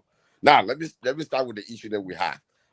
The female doctor among us said that she didn't say anything about the president breaching constitutional. Yeah, I said, okay, let me take that argument. Your first statement you made, you said that the president cannot grasp the constitutional of the country, and he just ordered about. Okay, if I'm not breaching the constitution, which means if I am doing what the Constitution is supposed to do. What exactly is it? I can't grasp about the Constitution. You were a good lawyer. You made a good argument, but it's not a political argument. In the public court, that's a different case than in your guided court. If the president is not doing, you're talking about the president staying out of the country for that long, and he notified the people that need to be notified, and he stated the intention. And you talk about on his personal gain. I don't see a personal gain over there. We got in the area that he went, leaving from there, he got 175 plus million from there for the Liberian people. For the Liberian people. So now, I put that on the side. I'm done with the female. Let me talk to my senior brother, Dr. Toto. I love this guy too. We used to be friends. You saying that, whatever you saying, look, before I would argue with you, Mr. Toto, everything that I put out here, when I say show me the proof, the doctor sitting over there, she's a lawyer. You cannot come to me and say after you were a thief, then you have no evidence to support that. Then you want me, that's okay. Show me the proof. What have I stolen for you, Mr. Toto? They say, oh, the evidence there. Where? If that's the case, there will be no black person in America who go to jail. Because they will say, oh no, what the man innocent, you let the man go. So that's a lazy argument as well. If you want to prove me wrong, bring evidence the way I'm stating things to you. The payroll harmonization passed, and it's a law of the country. Yeah, there might be trickle down effect down the road, but it's a law in the country. Now, let me talk to my senior, I say my father, Mr. Amon George. You say pro-government. What does that mean? Yes, I support the government in power, which is the Constitution. Yeah. Yes, yeah. No, but it doesn't mean that's why. I support the government in power. Even when Ellen was there, Mr. Toto, what I can show you, I'm a pro-government. Most of my people hate me. It doesn't mean I'm a unity party. No. Which means if the Constitution is there, let's respect the Constitution. Any changes that have to be done, take it to the ballot box. That's what a constitutional person will do. I don't have to be a registered member of a party to do that. I can say, yeah, I'm a pro. The lawyer over there can define a lot more better. Because if I'm a pro-government, which means I am protecting the government, is the constitution of the day. The president, whether it's Helen, she's a former constitution. George Weah is the current constitution right now. So yeah, I support the constitution.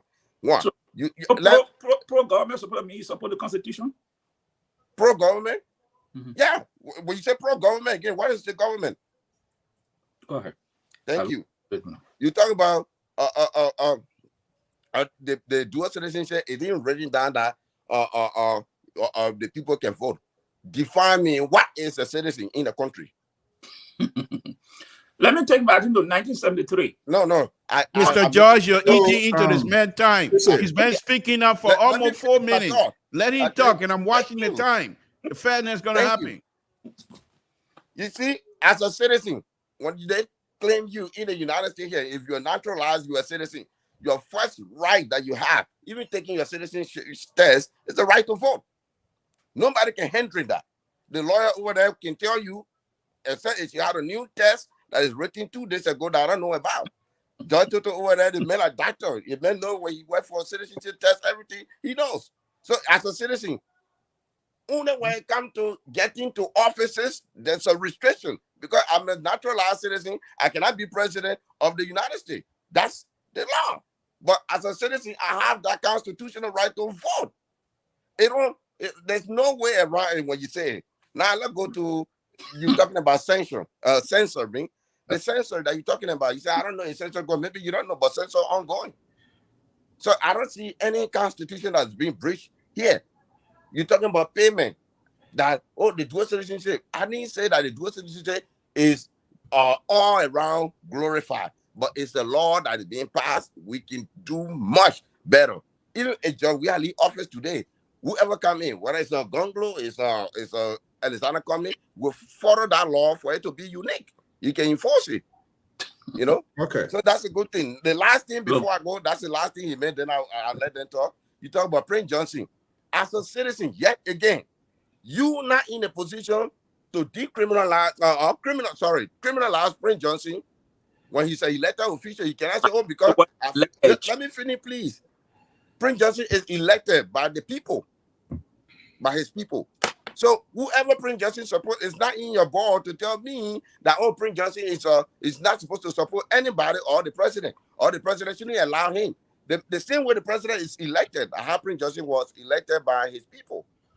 So in collaboration, this is the problem you have in the opposition camp, because you can't collaborate that well. You see each other as lion and alpha dogs and all the stuff. You're fighting each other, so there's no collaboration. That's why you keep falling. And I mean, no disrespect to the liberal guy. If you're liberal so good so much, how can y'all lose all the time? I am a statement there. Show me proof. Show me evidence. Mr. Addo, you missed people. So, Pajoy, hold on. I think that Janet he spoke for 6 minutes, 4 seconds. I don't think you are keeping to. No. I think this is no. Listen, you're not timekeeper here. We have never had a clerk here. I think that is unacceptable. I'm just wondering. No.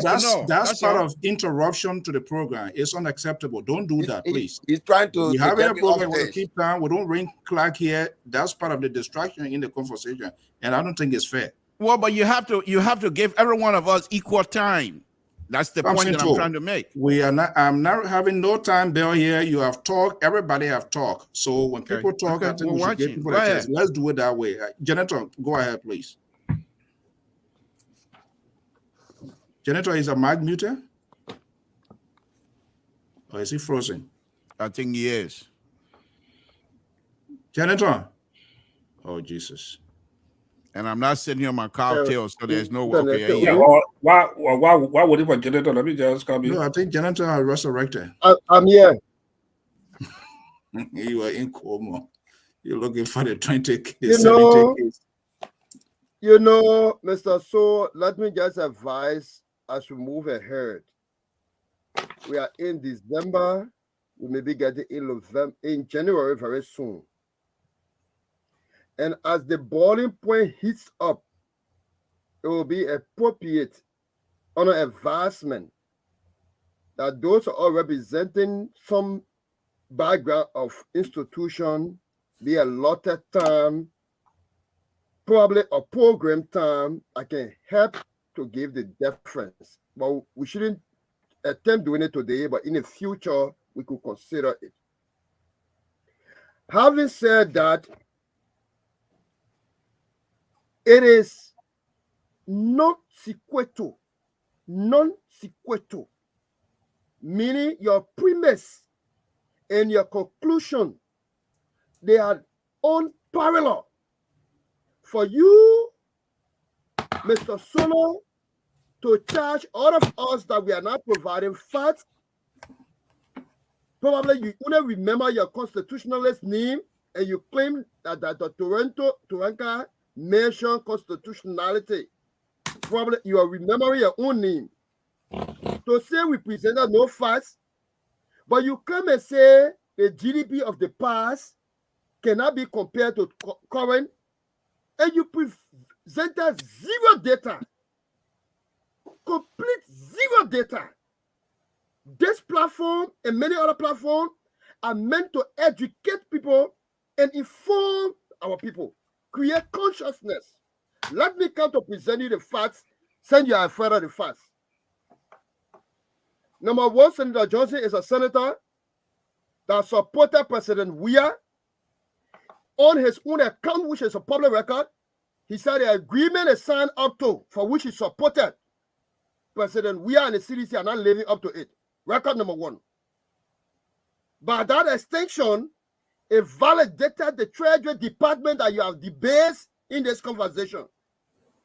And the Treasury Department charged Senator Johnson on a legal count for pay to play. So Senator Johnson validated the agreement of play to pay with Weah, for which he thinks Weah should live up to that commitment. That is an issue that surrounds constitutionality. For you to say when somebody stops you from coming to the house, it means nothing. It's not different than because we are accommodate low intellect. So to our traditional partner, America, you compare them to ordinary person rejecting you to not come to their home. And you say it means that we are subservient. We don't want to go on our own, especially on the repetition of accountability. But I'm not surprised because under Madam Sadi's leadership, the AU took a decision to stand with the issue of Israel capital, and that mandate was signed, agreed. It was on the book. It was part of the 10-year note to President Weah, and he stood in a church and said we will call Ambassador Louis Brown because he did not vote in our interest.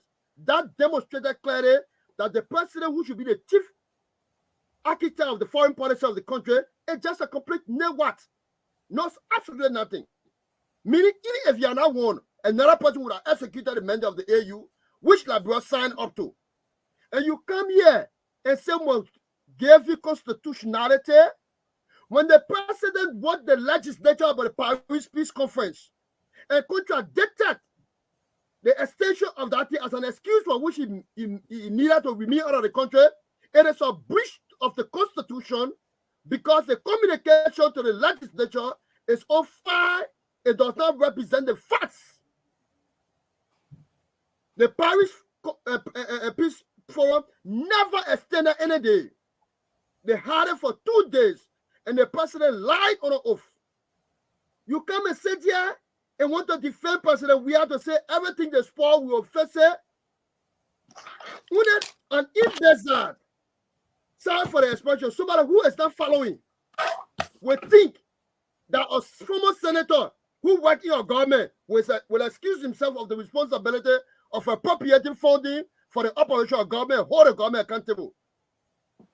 For President, we have to stay near Madam Juawa Tera, whose husband has gone through persecution for wanton killing and giving young men arms, to come and stay near him and be clapping on account of that thing is completely the opposite. But let me lay here on the dual citizenship that you don't understand maybe better about. the members of the opposition collaborating political parties knows that there have been a bill passed for dual citizenship, but it has not been efficient and effective. So they are working a court through a petition that we are not only dealing with the issue of dual citizenship, but our constitution provides that every citizen in any part of the world should have a constituent to be able to register. So on that basis, they are challenging the court that Liberians in the diaspora, like Guineans, will vote in at 8 years. Liberia doesn't have any good system, but Guinea can vote in Liberia.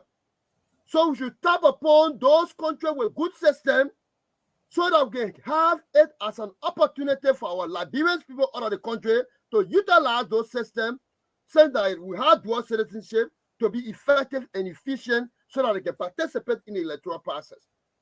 That was the real essence of the dual citizen aspect of conversation.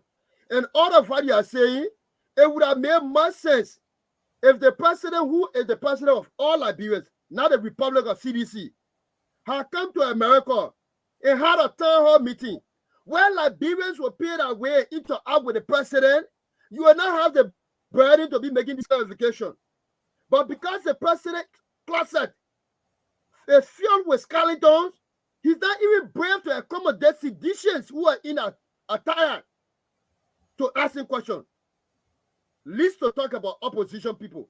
So this president, he looks like he's likened to a situation that the Christmas is coming. All the better go in Liberia and the chicken are in trouble. No matter how they tired of it, one of them will be prosecuted for the celebration.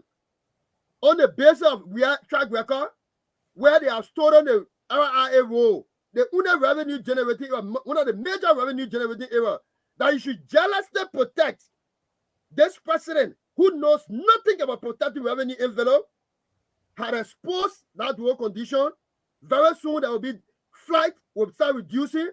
People will not be able to go there fly there in the night, and it becomes a hiccup. All we are saying, if the president does the right thing, it will put pressure on the opposition to win, meaning that he will be signing a blank check for himself. But if he doesn't, the Liberian people will give him one thing, and we are committed to it. So, Doloke, quickly, let me just ask, with respect to the vice president, do you think crime is committed by her? Thank you for that beautiful question. And this is the true nature of the hypocrisy we are talking about. To be honest with you, the vice president of the Republic of Liberia had committed no crime. What we are trying to unpack here is this. Louis Brown, Gayway McIntosh, Joshua Blahi, Yake Koliban, Sando Johnson, even including UA, they are the people who are stood for war and economic crime court to come so that they can face the accuser. On the contrary, on the record, President Weah, who are former peace ambassador, have rejected it. Madam Jua Hawatera has rejected it publicly. So on this note, from a personal exception, it's clear that we can deal with the devil that they believe say kill human being, that advocating for transparency to come so he can face the accuser. We can agree with them, then we agree with Judge Wright, people who don't want it. Does that answer my question? The answer I said, Madam Jua Hawatera is not guilty because of husband. But because you reject war and economic crime code that will bring about transparency and regain the lost resources, unlike Louis Brown, I agree to it, it means that there are two different groups of people. And we will support Louis Brown and condemn Madam Jua Hawatera who resisted along with Judge Weah. It answer that question. Okay. Let me throw this in. So I think Dr. Toto is full. Let the town clerk keeper come in here because I think he's looking at his watch. He's boiling with ink, with in his endless answers as well. Joseph Boy, come in. We're not hearing you. Then I mean, I didn't touch your mic. No, that's not you. What this young man appearance on LPR tonight has demonstrated I think we all been longing and wanting for sedition to join us. And this is just a sympathizer to the government. And he apparently he has rattled our So I don't understand the day the sedition Mr. person. You know, so I don't get it. Let me make my point, please. But anyhow, I am not going to respond to the young man anymore, because from my perspective, it seemed to me that he continued to be intellectually dishonest here tonight, and it's very difficult for me to actually engage. It's always been, even before the Facebook, when we used to have some engagement on Facebook just through writing, it's always difficult for me to follow those who comes into engaging process with the tactics of being intellectually dishonest. Let me just give you an example. He said the president, speaking about the president, he went and got $175 million for the Liberian people. Now, it's right here. I just wrote it. That's what he said. Yeah. Now, the point here is this. Those were engaged, the president, those were commitment. The president did not bring the money back. So for you to come here and make that pronouncement as such, then you are not honest. And so how am I going to engage you? Because the next time you're going to respond, you will repeat the same thing. And I will continue to, I don't have time for that. So I'm not going to respond to you tonight. We can move on to the different subject matter, because I don't think you deserve any response from me, because I truly want to engage, but not like that. One other thing I want to say here, listen to what he said. I mean, this is the kind of person that I refuse to engage in. After this, I'm done. I'll be quiet. I'll be on the show, but I'm not going to say anything. This is what he said, Mr. So, saying to you, let me finish. Let me make my point that I will let them talk. You will let people talk on Liberian Public Radio platform. You will let them talk. It's I don't know how to engage you, because if you're going to take that line to say, I will let him talk, not with a liberal, those kinds of things don't happen. So I refuse to engage you, because I truly believe that you are intellectually dishonest.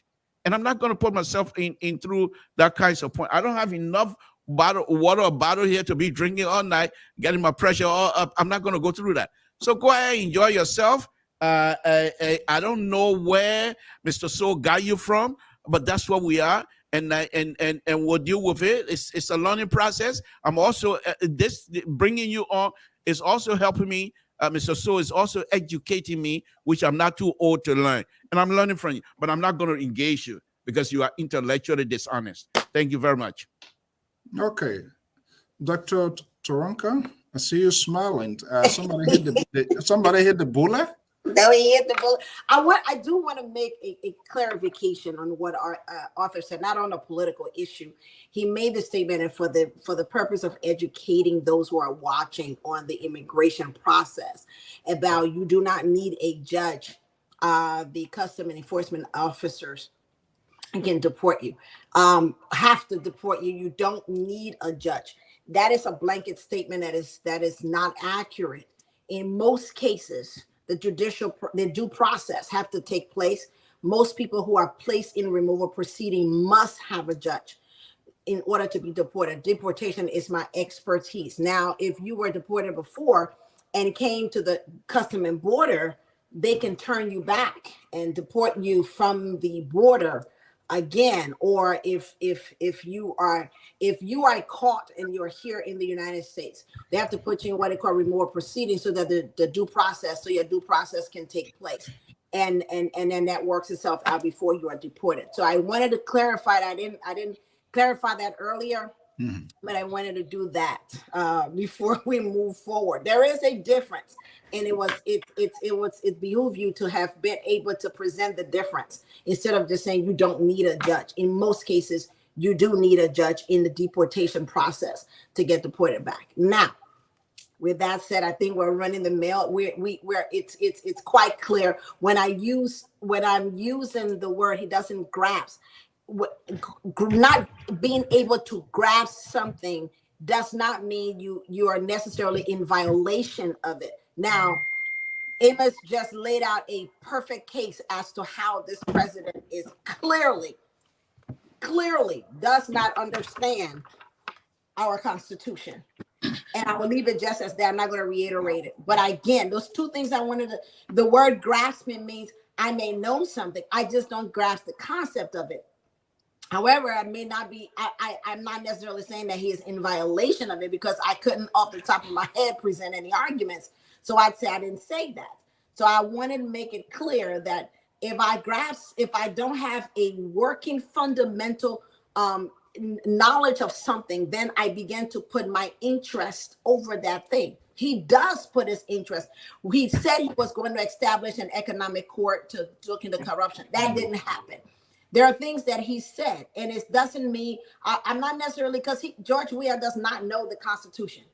From what I grasp from personality, I'm talking about his personality, his interest that he puts above the country when it's time to put country above the interest. That is not a someone with a constitutional character to run a country. And I don't want to kind of go on and on about it, but I just really wanted to make that point about what the immigration court does. You were quite wrong in your vague statement. Okay. Why are you putting your hand up? I think there's nothing to argue about. What you, yeah, go ahead, Dr. Toto. Yeah, let me just make some point also too. When Arthur when he was speaking, first of all, he tried to draw a correlation between the American citizenship and the Liberian citizenship when it comes to naturalization. He want to compare that with what happened in Liberia with the issue of the dual citizenship. That's a two complete different era. In America, when you naturalize, go through naturalization, you are eligible to vote. It becomes part of your constitutional right. But in Liberia, we went through dual citizenship. Dual citizenship has been accepted by the government. The president passes into law. The next step now is for the court to ratify that, for the foreign ministry to come up with a gazette to list the issue of dual citizenship to be fully acceptable for them to work on the modality in terms of people voting. And that's where Janetta was trying to allude to. A lot of other countries voting, where people have like electability to be able to vote, and the government trying to play politics out of that. So by you there granting dual citizenship, it does not automatically give you the right to just go and start voting. You have to go through a process. First of all, how for you to get the dual citizenship or application, all those other things. Those are part of the time that we discussed when we were advocating for the issue of dual citizenship. And then also too, you talk about, without making a point about the economic condition about Liberia, when you talk about the GDP. No, Arthur, be fair to yourself. We don't have to come here to say we're ready, we'll get a chalkboard to be ready with a poll of it. But you know very well when it comes to the current GDP, the country is so bad. When you talk about foreign direct investment in Liberia right now, look at how the country is looking. How many investors are in that country that attracting foreign investment in the country? The economy is so bad. Look at inflation. Inflation, we know the war going through, so economic downturn right now, the whole world. And the best argument they can put there, okay, everybody want the world solving. They want to compare maybe gasoline like in America type of $4. Then why Liberia can be high also too. You see, that's the type of weak argument they want to make. But the economy, you all know the economy in Liberia is very bad. And talk about the harmonization of salary. Look at what happened. Look at what happened the harmonization did. People that been working for 25, 30 years, you retire them just for $25. They give me get out $25 after working all that many years as a civil servant. They go to retirement. They cannot get a retirement package. They took out harmonization of salary. After try to be more focused. Look, I continue to tell you, my little brother, when you can't understand something, get away from the CDC boards there. You want to listen. How can I tell you? Oh my goodness. Let me, Mr. Sewell, if I could just add a point. I want to know from Mr. Arthur, the 175 million you're talking about, and maybe I got it wrong, so you can correct me. I heard Eugene Nangwe at the time he was at the UN. You say the United States government gave $165 million to those, I think 500 or 600 will be conducting election. And you said that was going to be proportional. Is that different from the $175 million that the promised George we are? And let me tell you, let me say this. Pro-government, you support that particular government, all the programs that they put forward. So that's why pro-government means. So if you say you support the CDC, their government, you pro-CDC, you support the agenda. Okay? And the issue about the dual citizenship, let me go back on it. Go back and read it. Where in that document it talk about voting for citizens, that people in the diaspora will have the right to vote. It was never mentioned there. I said it, it was never mentioned there. What I want people to do, or you to do, 1973, it was on October that put in that law that women, even children who were born of women in Liberia, the mother of Liberia, were not allowed to vote. I mean, were not citizens, not vote, but were not citizens. The 1973 Constitution amendment that October did, that when I clock in that if your mother is a Liberian, you're born, you are not a Liberian. So these are genesis of that law.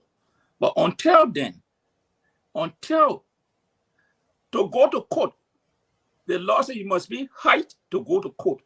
If you are not white, you cannot go to court. So what I'm trying to tell you, except somebody raise the issue, go to the Supreme Court and say, hey, based on this, I have been denied, my rights have been violated. Then the Supreme Court will take up that issue. So even if the president said the people have the right to vote, it is not yet on paper. It's not a law. Get that clear. Okay. We are right on top of the dog. And so we're going to spin in the room. I think probably none. I think the clock now got to be kicking. Hopefully the endless answers and the explanation too, they're going to be taken into consideration how to time them, because we want to all get all at once. But it's 10:01. Usually we're here 2 hours. So we're not going to keep people here more than that. What happened to Dr. Toto? That's into raising his cartel. That cartel is on life support. It can't do anything. Okay, so I know we are already out of time, but hopefully by God's willing, we're going to be back here on Friday. We are getting other information, but since we can't, it's pointless to bring it out when it will not be discussed. So let's spin the room. Is Dr. Toto down here? Let me see. Okay, let me see. Let's spin the room. We are already out of time. By God's willing, we're going to be back here on Friday. Somebody monitor it on Dr. Toto can meet you. Okay. All right, let's spin the room in our 1 minute comment. Hopefully we'll keep within that frame, that time frame, for us to wrap up, and then we can cut it. But what I want to say though, let's let the guys, you guys go ahead. Atta, you want to go first in your 1 minute, your closing statement? We're not hearing your microphone is muted. It's muted. Thank you, sir. Yeah, I think I should be afforded more than 1 minute, but I'm just begging for it. Say I'm 1 against 5. You know, it's suitable. I mean, I know the liberal guy not responding to me, but he's still responding to me. I mean, that's a good thing. But let me begin with my 1 minute. Now, people, I will start from the bottom to go up. We are here. We are discussing issue. I never stated that here on this platform that everything the government doing is good and no need to change it. I said if you find something, I said it to even our female doctor here. Sorry if I said that. I mean, Dr. Kimmer here, that if something that he's doing or the government is doing that is wrong, bring up the problem. Then we'll fix it. That's what I said. Pro-government, right? Good. The Supreme Court in Liberia, even before the dual citizenship come out, already put out a statement clarifying the issue. So going back to the Supreme Court say, oh, my dual citizenship guy denied, it's not gonna, that's why you need, like Mr. George said, you need to go to the body boss, and when they say no, you can't vote, then you can go sue. That's 1. 2, you're talking about agreement between Prince Johnson. These are their backroom deal. It had nothing to do with the Constitution of the day. Prince Johnson is a private citizen. He can sway his vote any way he wants to. It had no effect on anybody. That's the thing.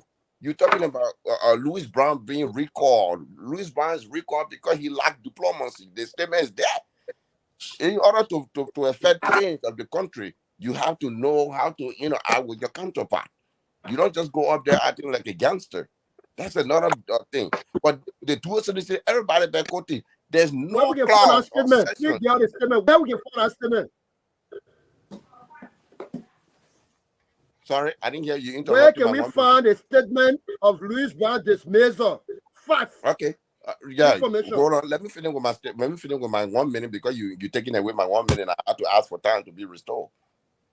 Mr. Janitor, for you only overcapted people a statement. You don't state the fact because everything you said about what you think I said was not what I said.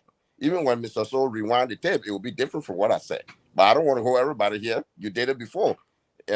You and I done on the platform. You did it before. But dual citizenship, you're talking about, there's no section, clause, or any part of the dual citizenship say, a diaspora person cannot vote. It never said that. The problem everybody has here, you're trying to create a law that don't exist. You're trying to create a problem that's not there. Thank you so much. Hurt, then you can change it. Thank you so much. For me, I'm a free thinker, very open. I listen and then I make good decisions to persuade people. But thank you so much. Let me bring Dr. Toto. What's your final statement? Yeah,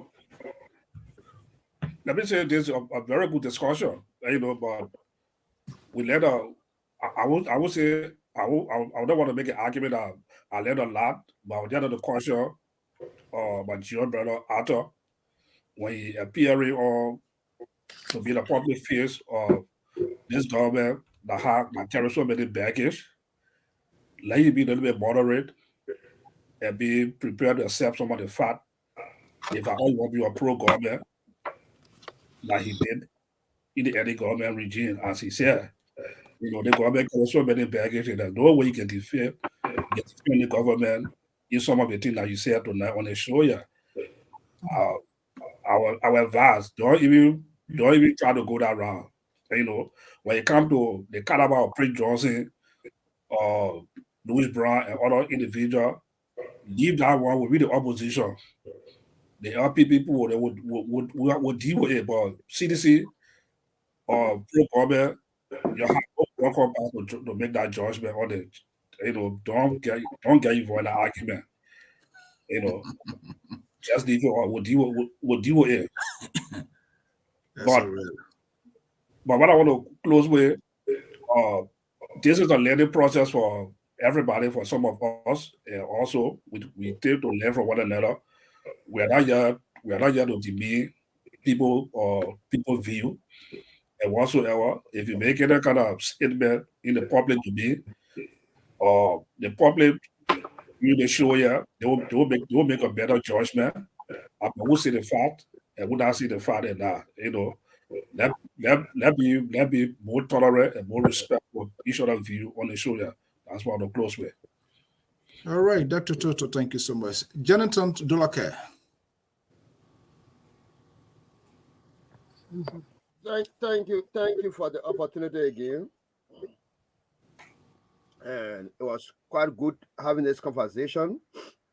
Let me say that I asked in a private chat based on Arthur's section whether there were any one thing that he knew that CBC can be held accountable to. He refused to answer because he said he supports government.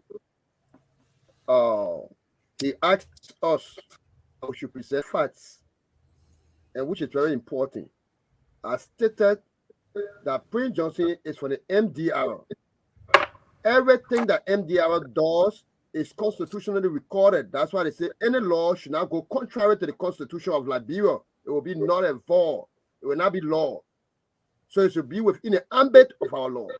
So if he and the CDC people go into an agreement, and that agreement is questioned by our colleagues, French Treasury Department, something that we especially so when Prince Johnson confessed with his mouth. Now that makes the way. The next thing again, there's another fact. The Paris Peace Forum, the president lied on an oath that they postponed the Paris Peace Forum, and informed the legislature that it's constitutional breach to lie on an oath, and it was proven by Ambula Mohammed. Another constitutional issue, Mr. So, quickly to learn, the sacking of G. Alex M. Williams for Legis, who the president has absolutely zero authority to appoint or dismiss. It was a constitutional breach.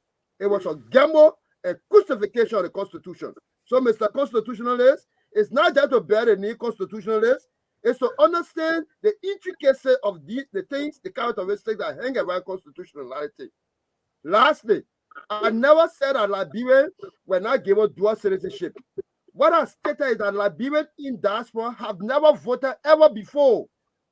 So there's a petition on the floor of the court that Liberians who are residing in other countries should have constituents there that will accommodate them to vote. And I set the example that Liberia does not have any system, but Guineans vote at 8 years.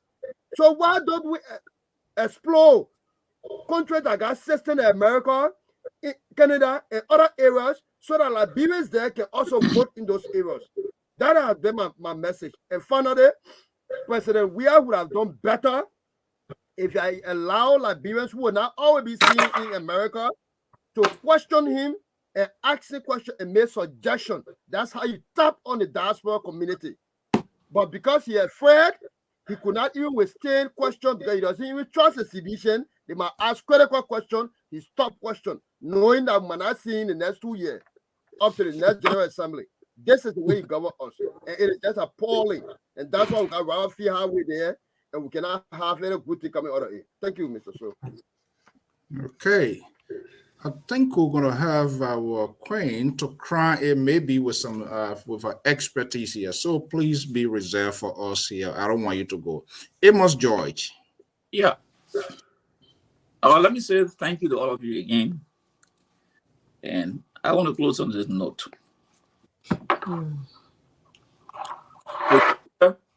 People take up the time to listen to us. So if we're making comment or statement, our reference point, we should be able to direct people about what we're talking about and what are the facts that we have to support that. I've sat down here and listened to Mr. Arthur. I have learned a whole lot from him. I must commend him. But I just want to say this. When we come here, we say some of us say something. We're not saying it because we hate President Weah. We are saying it based on facts. Mm-hmm. Constitution violation, he have done it. If the Constitution said today should be election, and the president does not hold that election and does not ask the legislature to amend or come up with a resolution, that's a violation. So the issue of lists, the censor, the laws, the Constitution said every 10 years it should be conducted. And we are going in almost 4 years. We have not had that constitution mandate fulfilled. So by that time, one day after that time, after that 10 years, that is the violation of the Constitution. Okay? That is the violation of that Constitution. You can do it later, but you violated the law at that time. Second, permanent positions. The guy who was American in London, Ansel Jackson, was removed by the president. They say only you should be removed if your action have become compatible. That is your duty, or you are done something contrary to the law. And the president did not give no reason. That was no violation. The National Lottery, it removed the lady that was there. That was violation. They went to court. The court was said, no, you cannot do that. She has to end her term. That is the violation of the Constitution, Mr. Arthur. So maybe we need to do more research to know what is the violation of the Constitution that a president or any citizen can do. We have to have this thing to inform our people. The dual citizenship, you may remember to someone, the young man that took the government to court, it was an individual And the Supreme Court ruled that once you are Liberian, you are Liberian. But it doesn't mean that you can vote.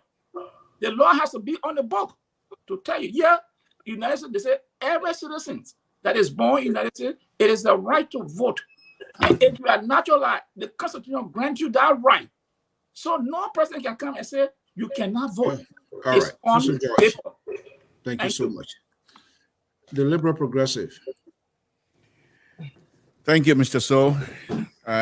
Any other night, I would come out to say no comment. Let's move on. Let's close it. But I think I need to do this here. To all of us here, I think we need to understand, and I think we do have the English language at our command. The words we use to describe other people must be decent. Words such as, especially when we're talking about the president, words such as lied. I think those things, those words, we should try to moderate that a little bit. At least we can say for the president, missing the truth, not quite on mark, words like that. But to say lie, I just as a liberal, I'm a little bit bristle when that word is used with respect to the president of the Republic of Liberia, who is my president, not necessarily the individual, but that office of that country is very important to all of us. And then to the young man that just joined us here tonight, I thought the word dogs and those kinds of description of other Liberians, I think we need to try to stay away from those, because we try to, and we have done our best. We come out here for 2 hours whatsoever. We have discussion, but we don't get into those kinds of description, describing each other, or do we do that to describe other Liberians? I think we have words that you can use to still mean the same thing, but perhaps must be a little bit suitable or tasteful. Let's put it that way. And Mr. So, that's about all that I can say tonight. I hope when we meet here on Friday that our discussion, while we don't go around here as lawyer with a briefcase full of facts and what have you, but at least we should be able to point out some things that people will be able to, audience will be able to put their fingers on them immediately if possible. So let's do the best. We will continue to improve ourselves. All of us were in the process of learning. So I am not old to learn. I'm still learning myself. But that's all that I have to say. The most important thing I want to take out of this show tonight is that let us try to be moderate in our pronouncement, specifically describing each other. Really? Thank you. Mr. So, the liberal, you know me, I stay away from those kinds of words. I don't. The hypocrisy is at the highest level. Mr. So, you can call it whatever you want to call it. When I disagree with people, I don't use language to describe them that I will not like for somebody to do to describe me. Right. If you and I have been on this thing here for almost 14 years. When was the last time that I didn't talk about people when they use the word lie that I say I bristle against that? I've always been that way. Thank you very much. Okay. Dr. Taranka? Yes. It's been an interesting night. I am grateful that I am sitting in amidst these brains and I'm educated. I am a younger generation. I left Liberia since I was 12. So it is critically refreshing for me to learn history, especially from the General Amos himself. But to close this, I think all of the candidates that are in this election are gunning for the highest seat. And it's critically important for all of us to understand that Liberians are exhausted. They're exhausted financially. They are exhausted with all of the rhetoric. They are exhausted. And that is not something that we're just saying. They are experiencing hardship to the highest degree because this government has failed them. The promises that they've made has not, all of which have not been met. And I think we can conclude that we definitely are looking for a change. And however we get to that change, and I think the consensus between all of the opposition is we want this president to have one term. And in order to do that, I think the candidates have to really focus on the needs of the people and have to focus on the people. This is not a personal thing, and I'm not suggesting that any one of them are taking it personally. Magdalena Cooper, as I've stated from day one, is definitely one that has served the people. She knows and understands the Constitution of Liberia and how to put the people, have to give the power back to the people. I think when we begin to focus on that, to allow the people to understand that they have the power to be able to move the country, we'll be okay. Now, go to the polls. This is the only way you are going to make a change. Go to the polls and make your noise at the poll. I mean, at the end of the day, let the people speak. So that's all I have to say. Again, it's always a pleasure with everyone. Look, I want to thank you guys so much. Liberia Public Radio, more the star of national public radio, where voices are not sanctioned, where we do not select certain voices because you purpose to hear specific thing. And I see some sort of high level of little bit of hypocrisy in this whole thing. And I see why the country is going the way it's going, because a greater segment of our country is being left out of the political discourse because we feel uncomfortable to sit with these people, to have a conversation with them, forgetting to know that these people, they are in a very huge majority and their vote matters.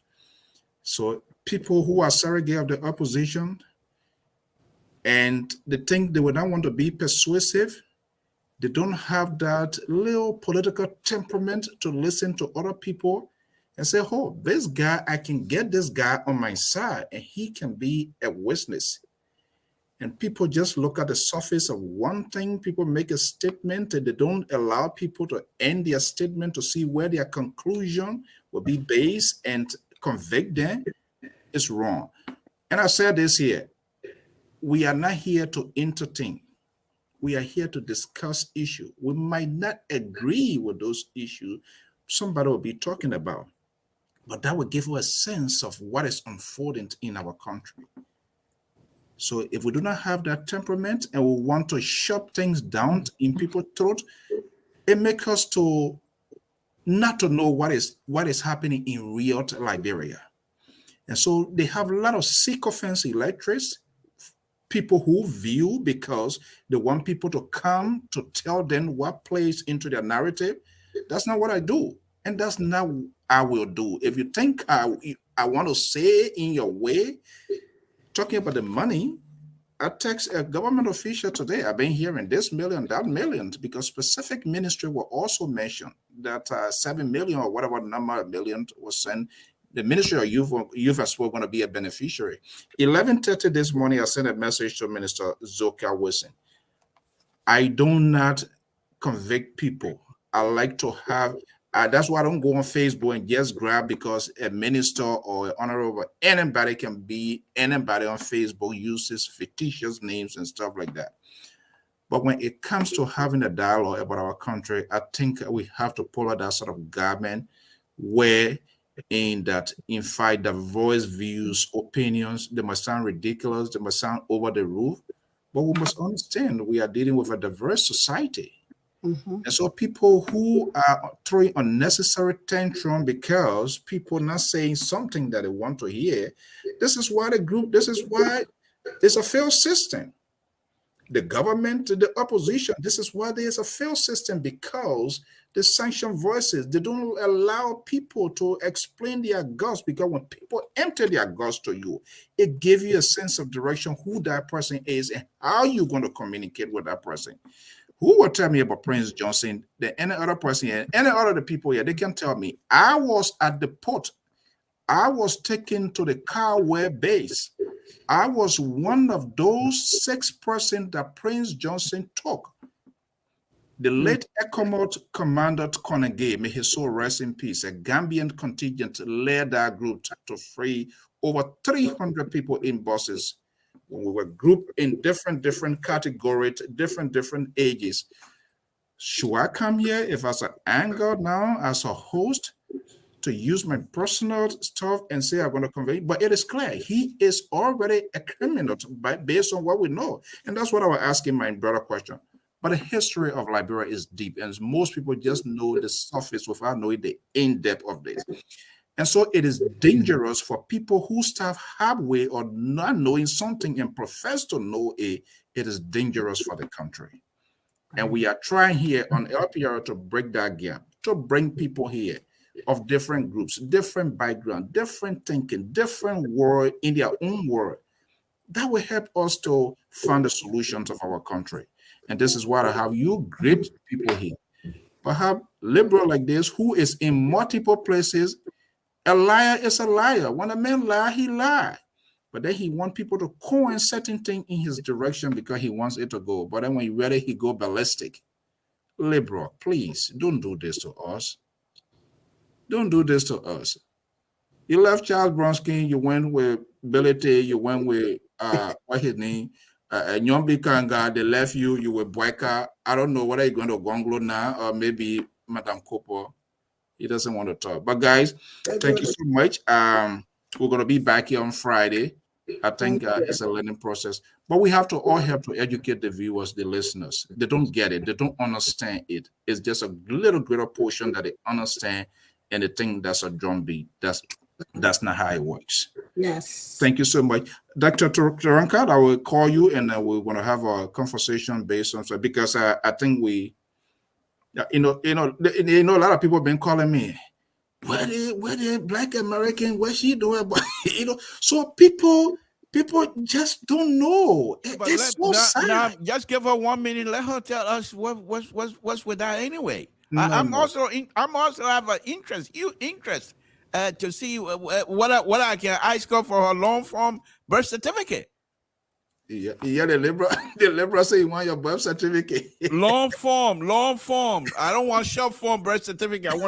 I want a long form birth certificate. Okay, we can get it another time. File that petition with the immigration. Okay. So no, she's muted. She's saying something. Mr. You wanted to say something, Dr. Taranka?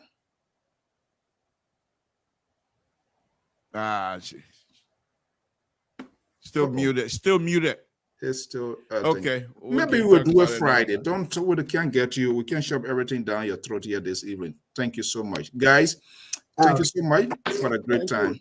Thank you. Jonathan, thank you so much. Bye. Thank you. Thank you so much. Okay. Bye-bye. Okay. So it is what it is. It is sad for people to convey people. We want free society. And I say something that is not to your taste. So you become more or less subjective instead of being objective. That's why the whole country is going downhill. What are George Weah today saying what is happening, the conversation, the discourse is going to be the same because people lack the political tolerance to accommodate extreme views, which might not be good for the country. But how do you help? You're not going to execute those people. You're not going to take you're not going to rip off their citizenship of the country. They're going to be part of the society. Will you alienate them? Absolutely not, because you're going to exacerbate even the problem more than what we are having. So it is time to have this conversation. In as much it will be ridiculous, it's not an event, and it's not going to be an overnight stuff. You're going to have this deep conversation. If we want all sides to be heard, I think it is fair to bring that on. If we want seditions, we want liberty partisans, we want all groups, all sectors from different demographic. I think it's important that we hear. Let us know their inner part, how they see Liberia, where they think Liberia is going, and put some of the rhetorical questions to them, the open-ended questions that they will explain. Don't give them ended questions where do we answer yes. Let them know their inner part. I want to thank you so much. God's willing, I'm going to be back here Friday. Get to know us well, get to know what we are doing, and you will be a little bit at some point in time. You'll be okay. Wouldn't worry about what people views their opinion. If we criticize other people, why people can run a judgment against us? So it's nothing. Thank you so much. Have a pleasant night.